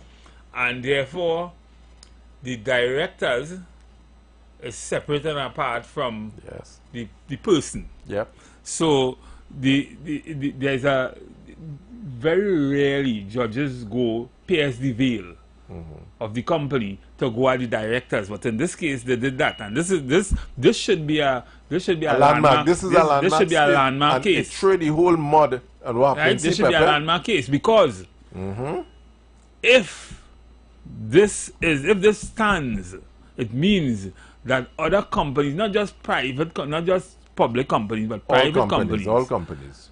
If the court could go pierce the veil and come to you because you have a fiduciary responsibility as a director, let's go back to make certain decisions. This veil was exposed long time. I never know why nobody never pursued it. When Ramesh Lawrence Maraj was AG, he moved a lot of the protection that directors had in limited liability companies, you know.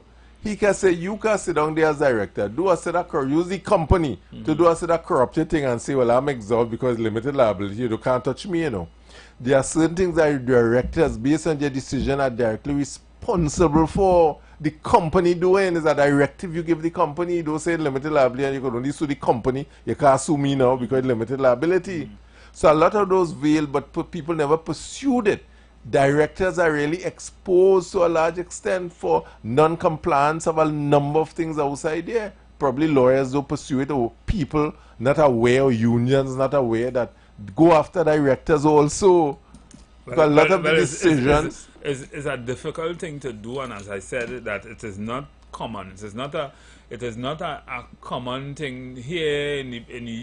There are cases when I was studying law, there was a particular case we used, and I can't remember the case. Was it Donahue? I can't remember the case, but there was a case where the bill was pierced to expose the directors and to have them culpable or to make them liable for certain decisions of the company that put life and limb in danger, people in danger, and that kind of thing. Yes. But it doesn't happen. It's not an everyday thing. It's not something that's happening all the time. So this is what makes, in my opinion, this judgment a kind of landmark judgment, because clearly it says it can be done. Yes, and we should be doing it. Let me give you a simple example. So them directors. let me guess. No, this is why you have directors' indemnity insurance and thing, and that exists. You know, people directors don't take it because people feel people come after them. Simple things in law. You know, if you're going down the road and your foot go into a manhole and you get damaged, you can sue Ministry of Works. How many people your car get damaged? They have a duty of care. How many people are sue Ministry of Works? I want to have a... Well, this is it. So a lot of laws exist there in the best interest of individuals, and lack of knowledge, or sometimes I can't pay a lawyer to pursue it. So the institution get away with it, and a lot of them that is the reason, you know. Yeah, plenty. So it's not a pro bono thing in Trinidad. Plenty getting away in Mount Hope and all them places. Yeah. Plenty, they getting away with plenty things. Because that one day going and get away from. I can tell you that. So lawyers, sometimes we have to create a pro bono pool and get payment. I don't know how the law is relatively get pay a percentage of the winnings, as the case may be. How winners do it. Well, and probably we need more lawyers like that outside there, and then you'll find people really start doing what's right. A lot of hole in the road. You can't go. The fact that you're paying road tax. Okay, let me get one. You have a contract with WASA to pay $12. There's a $12 a month to get water in your pipe. But you ain't getting water. When you get water, have WASA breached the contract? Because of the contract. Because if I don't pay you, you say you can come and seize my property and take me to court. Although I'm not getting water, you say you could come and do me something because I don't pay you your water rate, although you're not giving me water. But how it could be one-sided? Therefore, the law should allow for you to go after WASA now and sue WASA, or take WASA to court for breach of contract. What I'm saying, it's so open. Some class action lawsuit. Exactly so. For non-performance, you pay, and when you buy fuel, you pay road tax. So you are paying tax for a road to be smooth, not to damage my car. Your car go down in a big hole and your shocks get mashed up. You should be able to file a lawsuit against Ministry of Works for poor maintenance. You know, in Ministry of Works... But this has happened already. This is it. But a lot of people realize if you start taking these agencies to task, they will start to buck up, you know. But they get away this hole in front of LSD Plaza. I see some hole. I see some... And you're trying to figure out... I went there and I see a hole. And the lady young has some hole now, boy. Cool. In Ministry of Works, you have road inspectors. Just as you pass, you walk over on the lady young. Yeah. There's some hole there. You go down in one of them holes. Listen, them busting.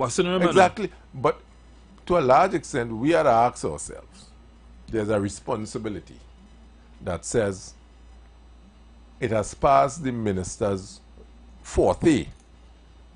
In this regard, he have made the resources available to the ministry.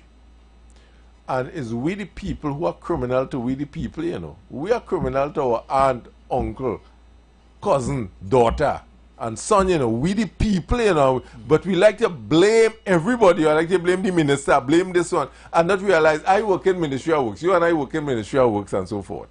Yeah? We go in and we lie here and hear what you and I doing. Boy, let me change that government. You see how bad the road is? And you and I work in Ministry of Works, you know, and have oil sand there, it have the backhoe park up there and all kind of thing, you know. You and I cussing the government and saying, we vote them out, boy. They're doing nothing good. And that time is we the people not performing our function on a daily basis. They only concern our pay. I mean, you see it happening all government ministry, you see people, and it started happening in some private sector. Today I went in DHL. DHL apparently just took over the contract from Amazon. Okay. So now Amazon could ship.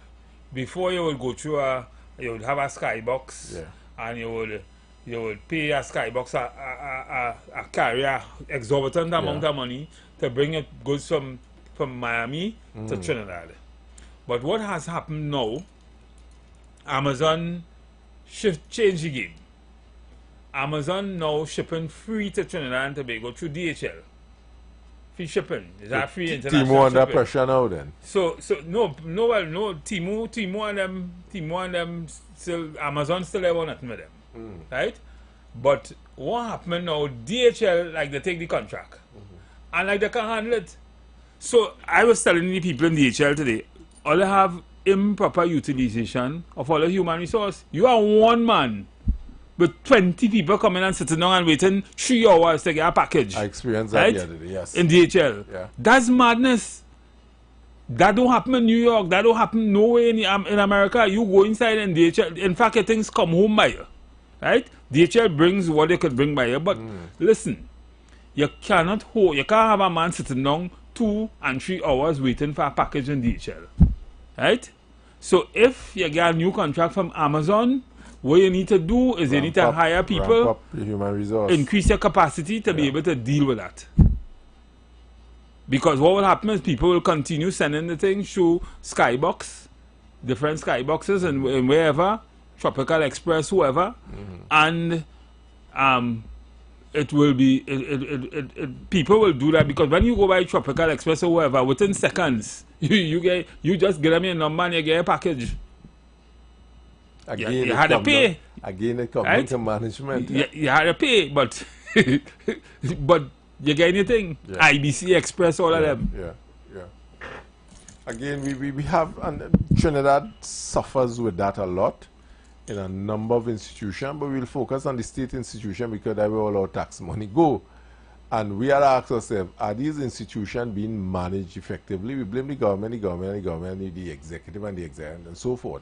But a lot of the time it's we the people inside of these agencies that are not doing what we're supposed to do, how we're supposed to do it, when we're supposed to do it, and then we blame everybody else, you know. So I work in WASA, and here I complain about the man in Ministry of Works. But why them people in Ministry of Works they fix the road, boy? And the man in Ministry of Works, why them people in WASA don't give me water, boy? And that is the conundrum. This whole system, and I realize we the people have a role and responsibility in terms of doing what we are paid to do, and the productivity, as you just call it. How productive are you, the man in the mirror, when you're watching the mirror? Could you say, I did my role today, I did my part today, and so forth? So the executive could do their part. The question is, all of us, for Trinidad to be, looking at developed countries, all of us have a role to play. It boils down to management. Yes. All the time. All the time it boils down to management, because management is who hire these people, and management would have to indicate how you want to manage your human resource. Or how they manage outcome. How you manage your human resource to get the best possible productivity. And if you're sending everybody for lunch at the same time and call us, we will invite your calls after the break. We're going on a break just now. Yeah. And we want to talk about productivity and how we could turn around Trinidad and Tobago. We know we have a lot of austerity measures we'll be faced with. I'm hearing that the government is thinking about producing a balanced budget. I don't know how much whether they could do that. That's possible, man. That is possible. But I think they could do it if they trim out plenty of the fat. We'll be back. You've got bills to pay, and so do we. Let's go pay some bills on the street 919 FM.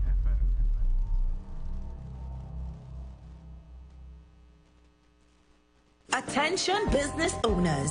Are you looking to reach a vast audience and boost your brand's visibility? Then look no further. The Street 919 FM is here to help you shine. With over 170,000 followers on our social media platforms, our radio station is the perfect platform to showcase your products and services. Join us and let your message be heard by thousands of eager listeners. Contact us now to learn more about our affordable advertising packages. Don't miss out on this incredible opportunity to connect with your target audience. Advertise with the Street 919 FM today. For more information, call 399-5959 or 384-2232. Are you tired of scratching the surface? Do you want to understand the real forces shaping Trinidad and Tobago? From the delicate dance of our energy sector on the global stage, to the geopolitical shadows behind the crime affecting our streets, we dig deeper. The third umpire goes beyond the headlines. We connect the dots between local challenges and the international currents that truly impact your life, your wallet, your security. Join Stephen Matheson, Selvin Mitchell, and Ronaldo Rollux, 3 employment law and human resource management consulting professionals, as they unpack the complexities, analyze the power plays, and reveal the often hidden realities. Understand the game. Understand your role in it. The third umpire, critically analyzing Trinidad and Tobago's economic and political realities on how they affect your daily lives. Tune in Monday to Friday at 4 p.m. on the Street 919 FM. Don't just listen to the news. Understand it. Light up your weekends at Vibes Nightclub, Tobago's hottest spot. 3 epic nights of music and energy await every Thursday. Karaoke Thursdays.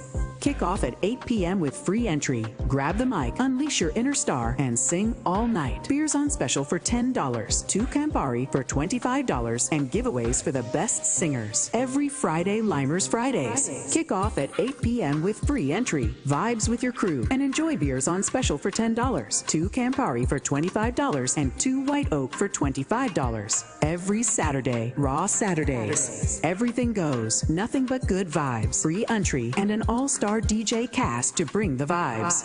Vibes Nightclub is where Tobago shines. Join us Thursday, Friday, and Saturday for music, fun, and unforgettable nights. Don't miss out. Your weekend starts at Vibes. We rollin' big when the jackpot hit. We rollin' big when the jackpot hit. We rollin' big when the jackpot hit.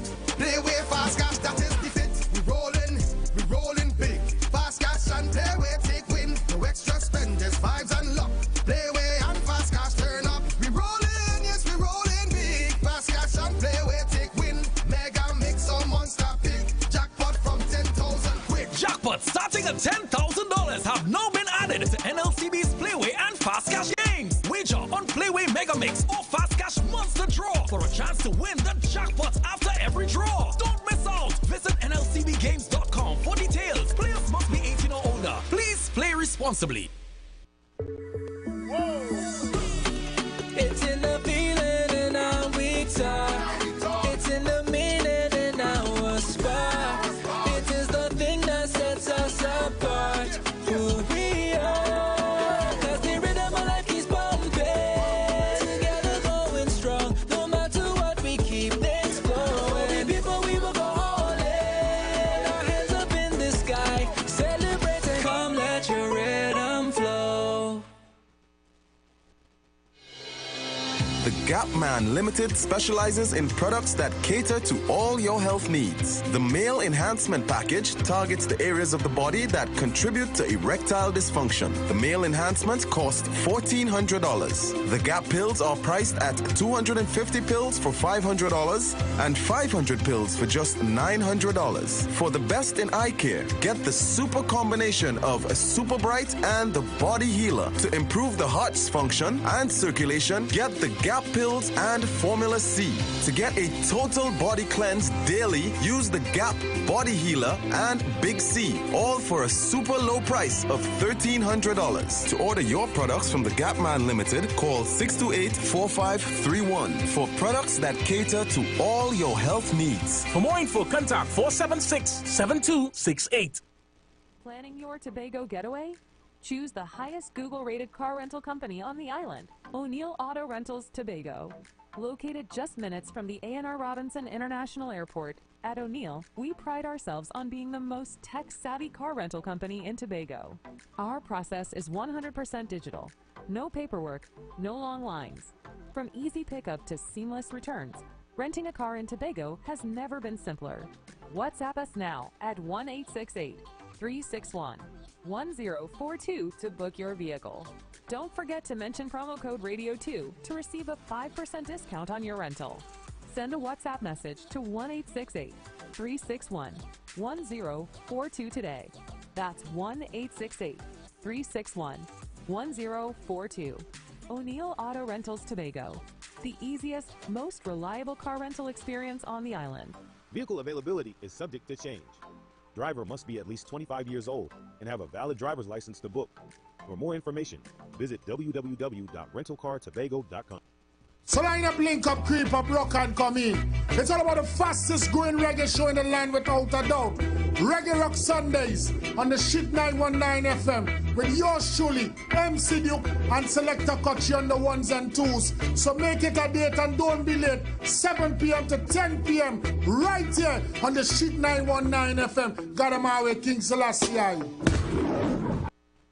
Share the live. Share the live. The Street 919 FM on Facebook and Instagram. Share the live. Iowa George on Instagram. Share the live. Iowa TV and Street TV on YouTube. Share the live. The Street 919 FM. We say welcome back, but I can't say welcome back without telling you that Pizza Hut hot days just got hotter. Get a premium pizza plus free bread biscuits for just $99. Choose from 3 of your favorite hot flavors. Listen to this. Pepperoni, cheese, or veggie. Upgrade to the specialty or add a 2-liter Pepsi for just $10 more. Just $10 more. This offer is available only online. Order now on the Pizza Hut app before August 31st. It's coming at you before August 31st. Pizza Hut. Now that is delivery. Get that pizza out outside there. Let the madam relax. Order the pizza for the lady. Let she relax. Matty, you're saying something here. And I really want, it is a practice, I've seen the practice recently, where a lot of employers, and why I bring it back, because, you know, recently I do work with companies and so forth, and I see the practice, it takes place ad nauseum, where they say, well, the man on probation, you know, and after that probation, me like we thinking, I sending him home and again somebody else and so forth, and they feel like it's a good practice because they have the belief that I have an escape parachute just like that. After 3 months, I don't want you. I just send you home because you're on 3 months probation. Yeah. Not realizing in the middle of the 3 months, the management have a relationship and a role to play with the employee during the 3 months. Yeah, because what happens, right? So when you in real HR, real human capital management, when you hire someone, right? You would usually give them a contract, but you will onboard that person. And in the onboarding, it doesn't matter if you're an expert in the area, the general area for which you was hired. You have to understand my culture. You have to understand how we do business here as opposed to how we do business in Republic Bank or First Citizens. You have to understand how we do it here. And therefore, there will always be a kind of incubation period, a probationary period, for which for us to check to see if you fit in with the culture of the organization, for us to check to see if you fit in with the vibes of the organization in terms of how we operate, how we do business and that kind of thing. Now, what happens is there are also human resource management mechanisms to measure that, right? And I like to say it's performance management, managing performance, right? So apart from the training and development and the onboarding mechanisms, you can measure the performance by using, you have performance management mechanisms, you have performance appraisals and that kind of thing, right? Performance improvement plans, you know, that kind of thing. So if you hire someone and that person, after you have a 3 months probation, say, usually you would have a 6 months probation depending on the profession, that kind of thing. You have a probation, you divide up that probationary period, say in 3, and you start, after you do your onboarding and that kind of thing, you start measuring that person to see if that person is coming up to speed, meeting the standards that you set, and letting that person know at each juncture whether or not they have met it or not. Right? If you did not do that, you cannot wake up on the last day, the 31st of the last month, the 3 months, and then give that letter, that personal letter saying the management have taken a decision to not offer you full-time employment because you somehow doesn't fit into the culture of the organization or whatever. You cannot do that. If you do that, then you'll be setting yourself up for a dispute. And that dispute could be long and painful. And expensive. And expensive. Well, painful meaning expensive. So yeah, sometimes employers feel that they have management prerogative. Well, a lot of employers believe they have management prerogative. No. You do. Built in. You have that prerogative to within hire the law. You have that prerogative to hire and fire. Within the law. But you can't just do that. What a lot of companies do not have within their probationary period for an employee is the measurements and the conversation evaluation And with the employee, performance improvement appraiser. plans and that Yeah, kind of to say on your probation, this is why the contract for an employee during 3 months probation must have certain criteria, certain measurements, and certain periods of measurements, so the person will know after the first week you will be appraised on so and so. It can't come like a thief in the night. And it mustn't be subjective criteria either. It should be criteria that are easily measurable, Yes. that Yeah. a worker could easily understand and do. Don't tell me my attitude bad Your because attitude, I you come and didn't smile I enough. smile with you. Yeah. Or Yeah. you know, don't tell me that. Those are It subjective is criteria. those criteria that impacts on productivity So to a people large in extent. Trinidad and Tobago, for some reason, we look at we impute a lot of personality in the workplace. yeah. And we take, especially, and we dealt with that when Simoya was here to some extent. I don't want to say that because I don't want to sound chauvinist, like a male chauvinist, but sometimes women, especially when women are in charge, you tend to deal with things with emotion and personality, and I do like what she dresses, what she playing, what she kind of attention she get, all those things. You can't terminate somebody, or you shouldn't be trying to do that. Yeah. Because I don't of that. like she. Yeah. I don't like he. We behaving. I find he social. I was saying about that antisocial. situation in E-Tech some time ago with, the HR, how they dealt with a particular case, with a lot of personality and that kind of thing. And that brings me to talking also about, contracts. Sometimes, and the government make a lot of mistakes with contracts too, in that sense. So you have a contract. You get hired and you get a three-year contract. The 3-year contract came and it ended exceedingly well, right? And you come and you extended the contract. And then for whatever reason, between that time, without even giving me a reason, because, they like to say the contract have a start date and an end date. So when the contract ends, we could end it without telling me, well, I'm not performing good, or between the time and deal with me. So, okay, you see that fella? That fella, he operates in a certain kind of way where I don't like him. So, but he contract comment at end. Don't tell him nothing. Contract comment at end next week. We'll cut it through. So when the contract ends, we just say, oh, renew it. Hey, you're setting yourself up. Yeah. Right? Because if the job continues to exist, the job that he was doing continued to exist, and he was doing that job, whether he was doing it poorly or not, you was measuring him. Yeah. Right? He was doing that job. It means that he have a reasonable expectation to continue the employment in that position. Under contract. Under contract. So you send him home. You're And setting hire yourself someone up. else to continue. And say he had a fixed term contract. Yeah. You're setting yourself up. The laws of Trinidad and Tobago, or the practice, I should say, what is good industrial relations, does not fit in to that narrative. You can't just send him home just so.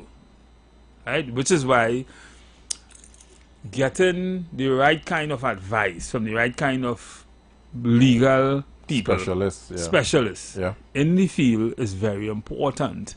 And not just any attorney.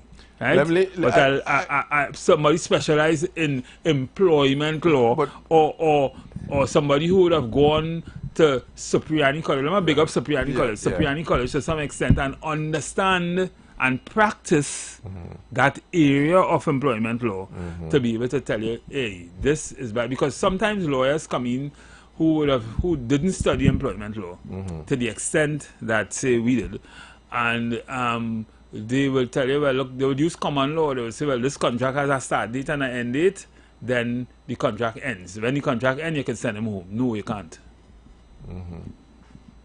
But more than that, Marty, apart from that, is practitioners must understand the thinking of the court, and how the court view certain things, Well, and sometimes you may read it from a textbook, but they understand that although you read it that way, is how the court interpret Right. So it's easy to figure that out. If you don't know as a young lawyer or whatever, go and sit down and watch. Well, a lot of them do it. Go and sit down in the court and you can just go in the court as BMT.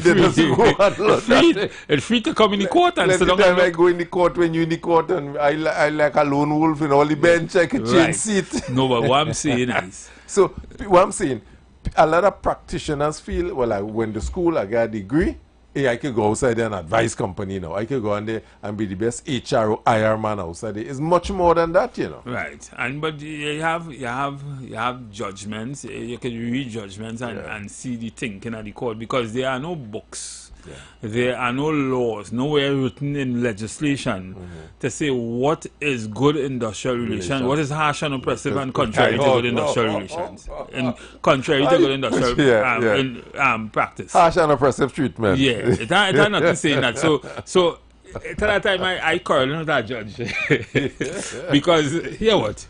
I think it was one of your matters. I was dealing with in court where a gentleman had walk off the job and he said he ain't coming back. Yeah. Right? And I go on in court and say the man abandoned the job. Yeah. Yeah, but job abandonment takes a particular complexion in court. That's what a lesson learned, you know. So you can't, you cannot, listen, you can't go and say because a man leave the job. Right? Walk off the job. Right? And you ain't do nothing.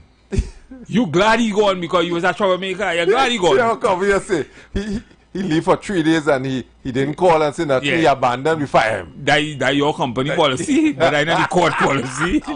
Expand on that for the pavilion. No. What I'm saying is, so I'm giving a scenario. A man walk off the job. Yeah. Right? He say I ain't coming back. I fed up with all again. All the thing I'm not coming back. I gone. Yeah. Right? But he put nothing in writing. Yeah. He just leave and you see he for a few days. But when he gone home now and the harsh reality face him, he come back. He realize, hey, I can't get a next job just so, and I want to go back. Yeah. Right? But even that, even without going back, right? Or he might have called somebody and say, nah, you can't come back, you leave the job. Right? Here what happened. Abandonment, the onus is on the company to ensure that you did in fact abandon the job. And what they have to do, they have to call you a couple of times. Write you, in fact. They write you first. Well, call you first to find out. If they get you, write you, asking you to give some kind of status as to why you're not on work, why you're AWOL for some time, we didn't see you, what is the position, and give you a date when you should come back in. At which time you could then deal with that person from a disciplinary standpoint. But if you didn't do that, you didn't send probably a vehicle home to check to see if the man dead or if he's in hospital or if he's in prison or whatever. You ain't do none of them things. But you just assume the man leave the work. The man come back month end and say, hey, I go back my work. You might be obliged. You might have to get back that man work. Because he might tell you he was sick, he might bring a sick leave. You can't say he abandoned the job because you didn't do what you're supposed to do. As a company. As a company. Right? And you're not going to win that neither. So all those things, sometimes employers just have to understand. And nobody just tell them that. Right? Yeah. And sometimes the people who talking to them don't even know that. Yeah. Because they don't understand the practice either. Yeah. So those are things that... But why employers get away with that practice? It's because employees don't know different, you know. Well, yes, that too. And if you abandon the thing, well, okay, well, my thing up, and after probation, they said, they don't want me no more, so I go on. I didn't pass. I hear the worker that say, I didn't pass my probation. And they go their way because they didn't renew your contract. Right? I didn't pass my probation, but so I had to look for an next work as the case may be. So the worker being naive, not understanding the same law we talking about. When you hire me, right? When you hire me to work for you, although you have a 6 months or 3 months or a 1 year probation and that, I have a responsibility. We have a contract, right? And whether it was verbal or not, we have a contract. Yeah. And I have an expectation, right? My expectation is that I will get paid at the end of the month to take care of my family or to pay my bills. Yeah. Right? Your thing, for you, you want productivity. But if you think that because you ain't getting productivity how you want it, but you didn't do anything about it, in terms of giving the worker, talking to the worker, writing the worker, giving the worker, telling the worker his performance is a shortfall in performance in one particular area, give him a PIP, a performance improvement plan to deal with certain specific, given specific deliverables and that kind of thing, and you didn't do that, or if you did it and you didn't meet it, well then you did your part. You did your part. Yeah. But if you didn't do that, you can't wake up on the 11th hour and tell a man, hello, we can't get full-time employment. That is madness. Because what happens there is that fellow was expecting, he wasn't sure if he was doing the right thing or not. You didn't tell him. You didn't correct but him. He had to feed the family still. So you just cut it short just so. It don't work like that. It don't work like that. But employees also had a gap with the times to a large extent because they are the ones being exploited. They are the ones that say, well, let's go and look for next job and get a look on it. But a lot of employees outside there, when I engage with companies and so forth, the level of exploitation and mismanagement is under a nice word to call how workers are managed in some institutions. Mismanagement is an understatement. The level of the draconian measures. I wanted to know if that are placed on workers outside there. Yeah, we have one man here, man. Yeah. Caller, welcome. Hello? Hey, welcome, come. Yeah. What I have to say about URP and CPEP. Now, CPEP supposed to be doing tasks. A certain amount of work they do and they go home. You know why? If a woman only work, they want to use a toilet, have no toilet and I'll provide that. You understand? So let them come 6 o'clock, do a task, a certain amount of work, that the area common whoever pass early to make sure everybody wherever. You understand? When they're done, they go home. URP now. It's at the rivers one clearing. It's at the drains one clearing. You understand? Because when it's flood, there's a lot of money government is to call for people garden and the house and wherever. Let them clear the river. Let them clear the drain. Send them there. Do a tax and all the come and the leave and come. But you know who does make the most money off of European CPEP? The bank. Everybody money had to go to the bank. You understand? Because every time you push a card, you have to pay. Yeah. You understand? You have to know how a card, a European card you have to get. I can go and grab European card and get some area for somebody to hold it. And they have them my name and them going and push the card. So all this is corruption. You understand? That's like, I will tell you something. When people call in, right, on the phone, you know who has made the most money? STC and DSL. The money just keep running down when people not answering when you call. You understand what I mean, my brother? Mm-hmm. So that's what's going on with people who doesn't want to call. So because people will be calling and only talking. No, all the talking and just to talk. But still, monitor the cable. So when people call, you can answer them because the money is running down on the phone.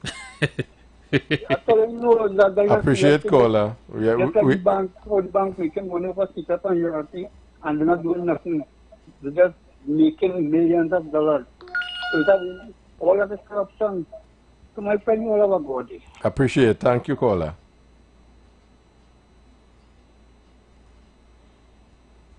Yeah. Yes, sir. Yeah. Caller, welcome. Caller. Good evening. Evening. Good evening. I lost track of the question or what is the topic? Because I left when you were leaving just now. You say coming back to talk about some productivity or something. Yeah, in terms of What is the topic? employment contract with workers, you know, normally someone on probation, and after 3 months the company don't like Right, them and yes, they just terminate them, which is a method to Right. do it. But most companies do follow the method. They feel after 3 months I don't like you, I just terminate you, which is a wrong practice. Right, but that is a practice for company workers. What about the? I thought he was studying what the workers do, not what the company. Because we are not in the people in the pavilion don't have companies. But you know, we are but, the no, but they are consumers. workers and they're supposed to know how they are protected by the law, because the law protect them to a large extent in terms of Also, how. you're talking about workers. Yeah. Oh, I thought you said you're talking about the workers. What happened to the workers? Well, the workers have to know how they are protected by the law, so they themselves won't be But when the law exploited. comes, just now, where the law comes in, if you're doing a job and you're doing it good, where the law come in? No, sometimes I mean, you didn't tell me why. an employer What? can be mischievous in terms of making their decision. I don't like you. I don't like how we looking. I don't like how you smile or tell me morning and Me, you terminate don't like you. me, the worker. How? So you don't like how I'm looking? Well, employers do things like that, you know. There's history of that. I know. So what you were saying, so they will, and what you have to do, or the person. We'll discuss it on the program again, because we just had I want to, you all have weight. You all are educating me. That's what I'm trying to find out. Maybe I intend to, don't know if I intend to work tomorrow. So just let me hear. I am not working. You don't like me, right? Because I was listening to you all just now, and you were talking about the manager don't like the next one and thing. I didn't hear the worker. I did not know it was the workers you're speaking about. So you're saying they could harass the worker, and if the worker, they don't like the worker, they could send him home or something? Well, after the 3 months probation is the relationship between the employer and the employee. An employee entering into an establishment normally is given a 3 months probationary contract. some kind of probationary period. Right. Sometimes it might be 3, sometimes it might be 8. On average, a contract, right? A probationary contract.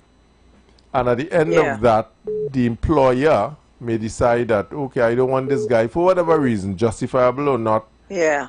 He terminates it. But what we're saying there is a procedure and a way to go about terminating a probationary contract from an employee. There are certain rubrics that the employer must ensure that is measured before you can terminate. Right. So, and the worker know that? I am the worker, so, but I know that before, right? That's why we talk. Well, this why we talking it to enlighten the worker that he have a right under the law is protected, and there's only certain ways that his contract. Right. Okay, So you're dealing with we deal with everything. We deal with employer. We deal with productivity, and some of the But things that's what that I heard you all saying. some of the things that will foster productivity, because that too interferes with productivity in some ways, right? Yes, sir. Okay. Yeah, okay, good. Yeah. Caller, welcome. Good afternoon again, guys. Afternoon, my friend. Yes, man. Hey, all the fellas singing good. All these fellas should be in the ministries, man. All the fellas singing good. Yeah. I like all the level of thinking and how you mentioned earlier on production, discipline, accountability, transparency. You see, some of these words is what is needed to build this country. You see, according to you yourself, it doesn't take much. You see, we start with a fair day's work, so a fair day's play, we could get far. Honestly, such a lonely road, boy. But I like how all those fellas talking. All those making sense, and I find all those should be making more dollars. You know what I'm telling you? All those making real sense. and others should be making more dollars. Let me get my 1 minute input. You see, CPEP, I don't know when they will come back on. But I know they will come back on. When they come back on, you see a lamp, you see a sign, it came good. Somebody from CPEP who have an idea about sign painting, brighten up that sign. Avocado Avenue, or John Miguel Road, or every case maybe. You see when the rain's falling, rainy season, we go on to work. But if rain falling, we can't do anything, we get in the community centers, or public community centers, set seedlings, who boarding plants, who doing what? At the end of the day, we want performance to beat or talk. If only we citizens will perform, this country will go very, very far, my friend. Agreed. This work, this way, it takes us very, very far. Let me give somebody a chance to call in again. I just want to pick up you guys. Thanks, my friend. Good. Yeah. Okay. It's really good, man. Everybody fine on everybody Pistons fine. Caller, welcome. Good afternoon again. Hey, welcome, my friend. Shelvon. Welcome. And good afternoon, Mr. Stephen. Already touch on a subject there, and it's a way subject because, whereas early on when all of it starts from the representative, and I keep on saying that representatives shouldn't be ministers. But even so, I told you go further. And I was dealing with like board members, who, as I was saying earlier, basically all board members basically like his directors. And the way they always surround there with bureaucracy that so instill in the labor concern. All of that is why we could be having lack of production in many ways. Because with them such a bureaucracy, if a manager can find a way to fire a man if he's doing a certain bad thing, he may want to talk to him, but he can't get to see him. He may not see him doing the bad thing. And the unscrupulous or what employees is still around the business and ain't working right for the community or for the pavilion, as I would say. Yeah, you remember we talked about this bureaucracy thing that it ties up to, in the kind of people you have today, people who careless in the mind of production and all them things. I listen all there and realize how hard it is getting production from people. And I believe that the only way you could do is to do it's mandating, That word they call mandate. And in that consciousness as I have rolling all about the place of they have a bit of mandating in it, not taking away people's rights, but putting more consciousness and honorability, ethics and all kind of thing in people, and in mandating it to people where they see a structure. It may have that, because everybody in the whole course of that structure put down there is a privilege to work in. And will have that an authority to work because of the structure that is developed around them. So, otherwise than that, where people think from slavery down and they care to work for no master and all them kind of thing, and they done uneducated to a lot of things, as that's what you're saying. There's now people need to learn the structure. And if they ain't learning the structure, and you have them fragmented, telling yourself you go work them because them is slaves on their system. The managers really have a problem, but plenty of people that get let go anyway. And they have no recourse because they don't know what's going on, so they just get fired. The union themselves, if they're helping, they're causing trouble. Mm-hmm. All right. It's a big wide thing to say about labor, yes. Yeah. All right, Prezi. I appreciate it. And that's all right, eh? Good. Yeah. Solid. But Good. I want to say this too, right? So, remember, Remember, a man save and invest his money, set up a business, he have the right to say who he want to come and work for him, and he have the right to fire that person if they're not producing or they're not doing what he have that enable right to do that, right? What he does not necessarily have is to take advantage of the person, that is, breach the person due process, natural justice, and that kind of thing. But he has the right to fire, and he has the right to hire too, right? And if I'm an employer and I'm not getting what I want from you, I must be able to send you home. Nobody argue with that, because everybody have a right to buy a car, but drive it within the law. Right. So what I'm saying is, what people need to understand, and the caller hinted to it, what we need in this country, brother, apart from outside of all the disputes and all the fighting and industrial, apart from all those things that detracts from productivity, is people working together and understanding the position in the system. Role and responsibility. Caller, welcome. Hello? I close the caller there. Yeah. But sometimes, a lot of people understand the I go back to the basic thing, A lot of people, like children, will do whatever they could do that they could get away with, as the case may be. Okay. They're not foolish outside there. Again, it comes down to how workers are managed. You hire them and they came to work today, It's up to you to manage them, to make sure that they're productive, to have systems in place. Right, system in place. And to make sure they produce. And it's a science. If Ministry of Works not paving the road, and the roads and they are not smooth, at the time the worker wouldn't know who managing Ministry of Works. Caller, welcome. Mr. Sullivan have to see you, man. I was leaning up against a wall, boy. I was leaning up against a wall. I'm standing up straight today.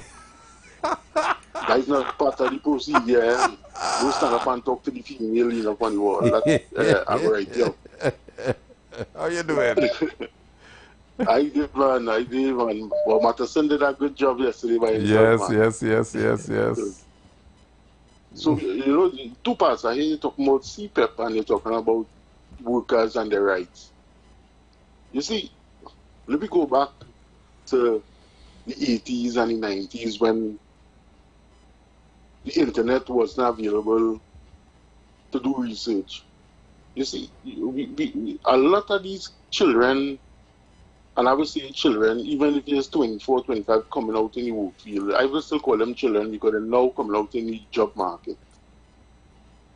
And if you're giving them a job and a 3 months period, you're doing an evaluation every month, you call them up, hey, you're not doing this correct, and you're not fitting any criteria so far. The second month now, that one strike. Then the second month, do the same thing. That's a second strike if you're not following the criteria properly, you're not producing more. And the third time, they can lead to termination. But it mustn't be constructive. But it mustn't be constructive either. It mustn't be. All right. You can't set up the person to fail. You can't do it in a way that you're just giving them the strikes because they feel it is a procedure you have to follow to get rid of them. A lot of employers do that too, and sometimes the court sees through that. So you have to be careful with what you do. It had to be reasonable, and it also has to be justifiable. And you have to give the person a fair chance with objective deliverables to succeed. And true, Mr. Matterson, but you see, these where you guys come in. You see, when you guys set your policy, when the company call you guys in and you guys set your policy, 90% of that policy is to protect the company. Exactly. So So you understand what I'm saying? So then you as a man with law, and you are a man with years of experience, you are Mr. Selvan, you know the loopholes. And you know what to put in that policy to protect the company. Right, but also you're doing it also to understand, because remember, anybody who study HR will tell you that one of the earliest thing HR 101 taught you, that as HR you are advocate for employer and advocate for employee. So you play a dual role, you play a very objective role, right? And also your policies should not be, because policies is your law, your company law, but the court could change it, the court could deem it unfair and oppressive. That's true, sir.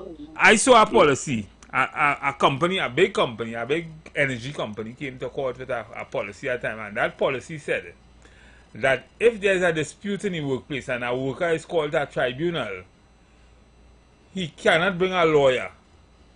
He could only bring one of his peers in the workplace to represent him. Right?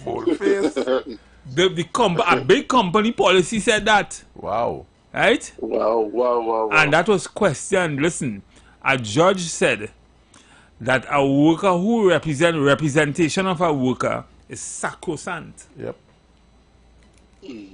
Right? You can't tell a worker if a worker want to bring a senior counsel to represent him, he has the right to do that. Yeah. If he want to bring his mother, his father, his sister, his brother, he has the right to do that. Yeah. Because what give that other worker the qualification to evaluate me? It's more than that. It's the worker's right to choose. That's what the court is saying. The worker's right to choose. Yeah. To represent him. Because, and this line we go on. You see, an individual in a job on probation, they don't go online and research how not to lose their job. They go online and research how to be more productive. But then, if the company don't have certain mechanisms and wait. What you saying? You mean in Miami where you is? In Miami where you is, they do that. Hey, there's go and look how not to lose my job. Productive. And how to be productive, we want to do everything to challenge the system. Well, because let me tell you, because they have to have knowledge. Because let me tell you, there's companies that you will come and you will work for, and because as you see, emotions and you might not be gelling with a certain individual who has a fairly good reputation in the job, and they will want to get rid of you because of that, and it leads to violent crimes over here. Yeah, well, this is what I say. We see it. We see was it McDonald or the incident? Yeah, McDonald. 7-Eleven, McDonald, one of them. Yeah. That's so much of that is happening where is those track. Yeah. Just so we had to demolish a no-fly zone like that. In the US, they operate under, and for most states in the US, probably with the exception Employee at will. LA probably had it, but most states operate employment at will. Employment at will, and that employment at will means that an employer could terminate you for almost anything, and because he is the master. Yeah. And the last thing before I leave with the CPEP, I believe now that we need to start. I hear everybody talk about CPEP, and I only hear cleaning drain and cutting grass and stuff and painting and all that. That is something that is somebody who for temporary. I looking at training these people to become plumbers, electrician, I say so too. masonry, carpentry. I say and, so too. And you know, sorry, Mr. Matheson. What you were saying? No, I say so too. I agree with you. Oh, all right. And you see, these people apply for house grants in Trinidad to do over certain parts of the house. Mm-hmm. These way you can incorporate CPEP workers to do that job. contracted by the government. All right, Kola. Thanks for your contribution there. Good. All right, guys. Look, I'm listening. Good. Yeah. I have my thoughts on it. I really want to see what the government coming up with. I mean, always I believe don't criticize unless you have a better solution. Yeah. And there are some productivity elements that we could use human resource, but we always have to remember there'll always be a group in society that really that is all they could do, you know. And we have to be mindful of that. Right? It is a stable. Everybody cannot be in a skilled environment. Yeah, we have to understand that. Everybody can't be a owner of a business either. We can't. Because, you know, but I mean, because at the end of the day, we still need the garbage collector. We still need the we doctor, still we need still the need grass lawyer, cutter. We still need the drain cleaner. So we cannot evolve everybody out of that. But and not everybody can be evolved out of it. Whatever you are in society, try to be the best. The best at what? Brilliant. But again, it comes down to how we manage these people who are in these environments. But there will always, this society, like every whole, whether I categorize CPEP, for example, you would have a budget for the maintenance and upkeep of your home. That is CPEP to a country. Somebody had to cut the grass, somebody had to clean the drain, somebody had to sweep the road and so forth, somebody had to prune the flora and fauna and so forth. Caller, welcome. Oh. Caller, welcome. Yeah, I was sleeping in the last over here. Yeah, what I'm looking at in real, if we really want a society of workers, and as I use the word mandate early on, there must be a structure that even a baby just born have a work, because he is structured into an order that it will involve him. It will involve him to the last human village, because you don't have to pay a man $1,000 when you could give each and every man $10 and each and every man profit. This is what we call equality. If we can't come to actually treating people equal, then it's always going to have that fragmented state, even in the economics, some have and some don't. So the whole array HR consciousness is to maintain survival for all. If I'm talking about human relations, human resource and thing is, those people who talking about human, like human capital, have a responsibility like God. Kind of put a thing in data and make sure everybody is satisfied. Otherwise, we're looking for production from who and where. From what? If not, people mind to scattered, you're not going to get that so easy. You know, saying something, everybody can be trading on some method laborers, but the system going to expect that those people going to be there.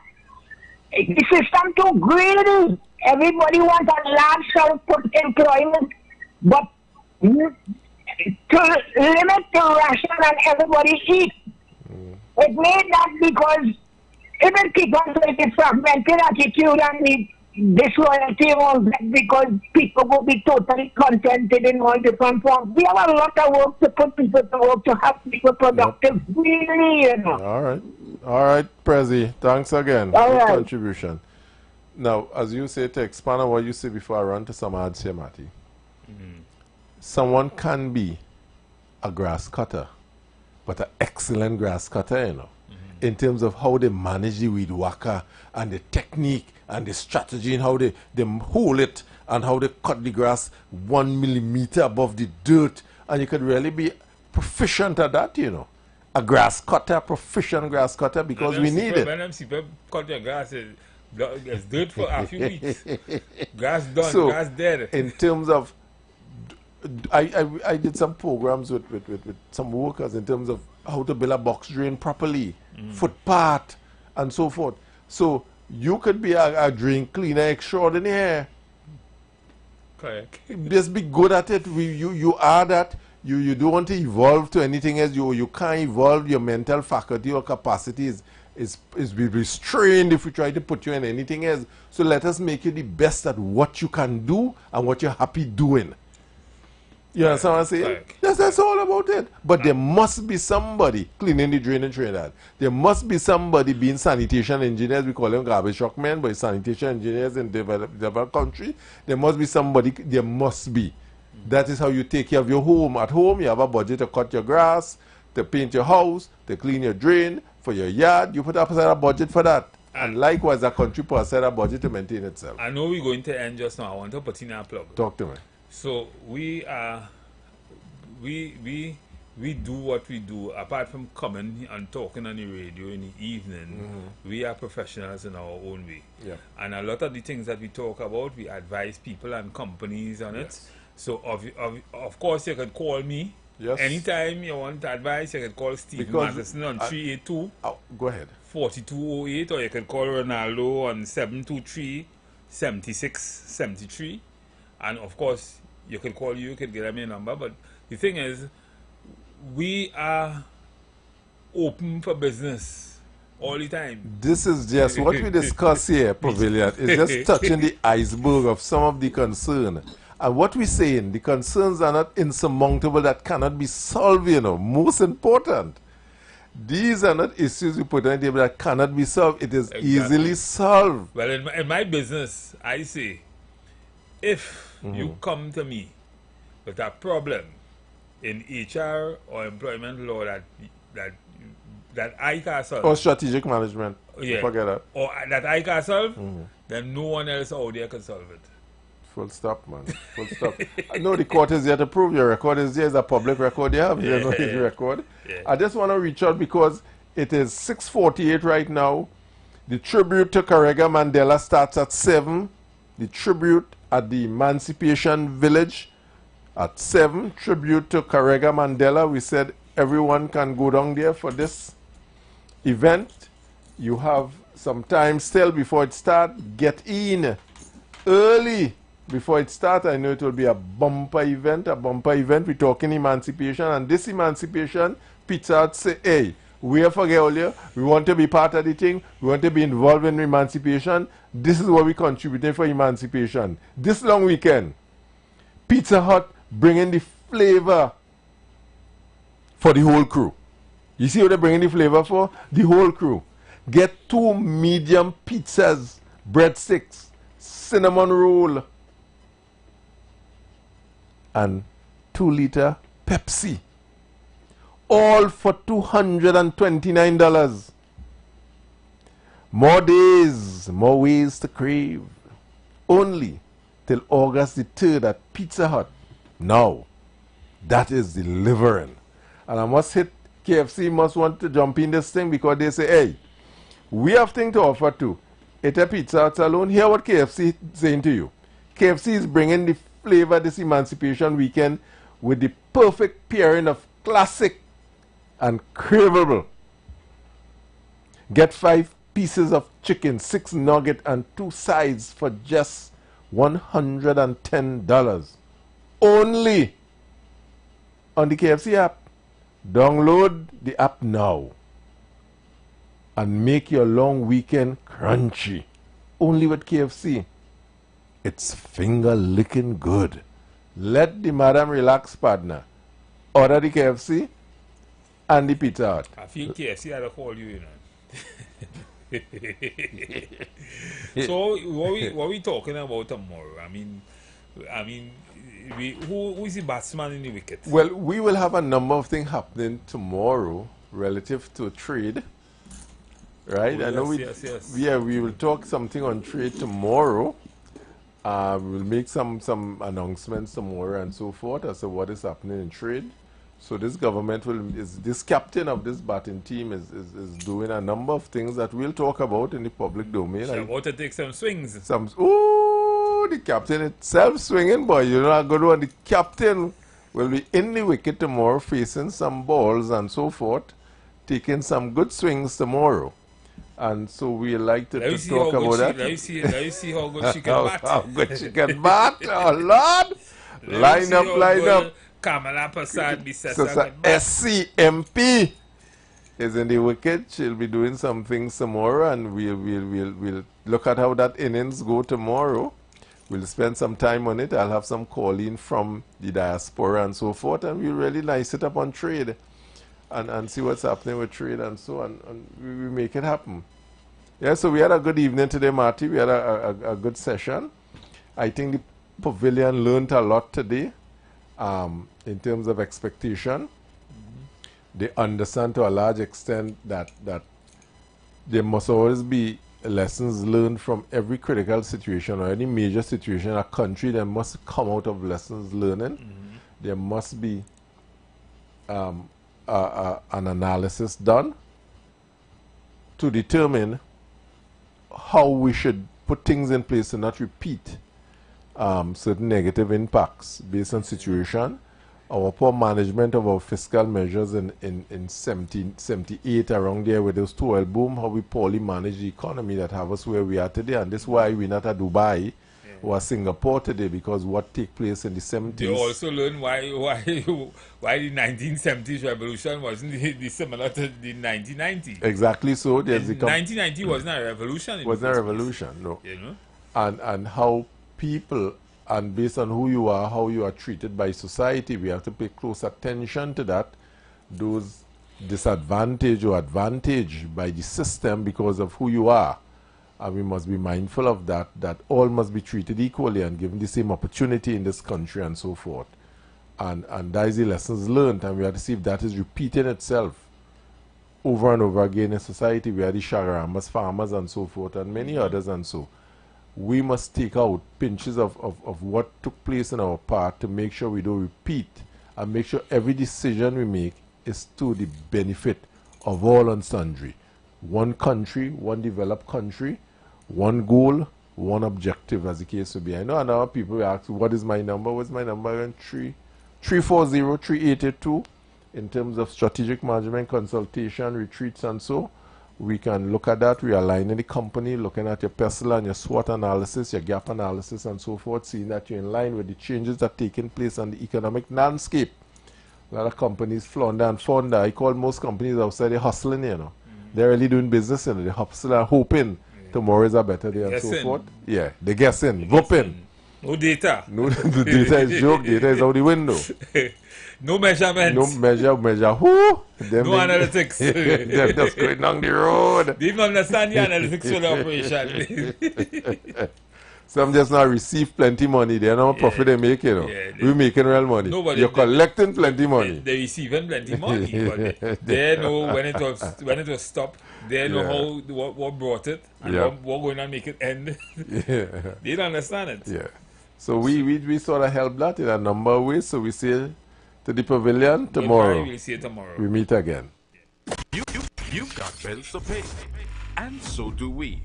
Let's go pay some bills on the street 919 FM.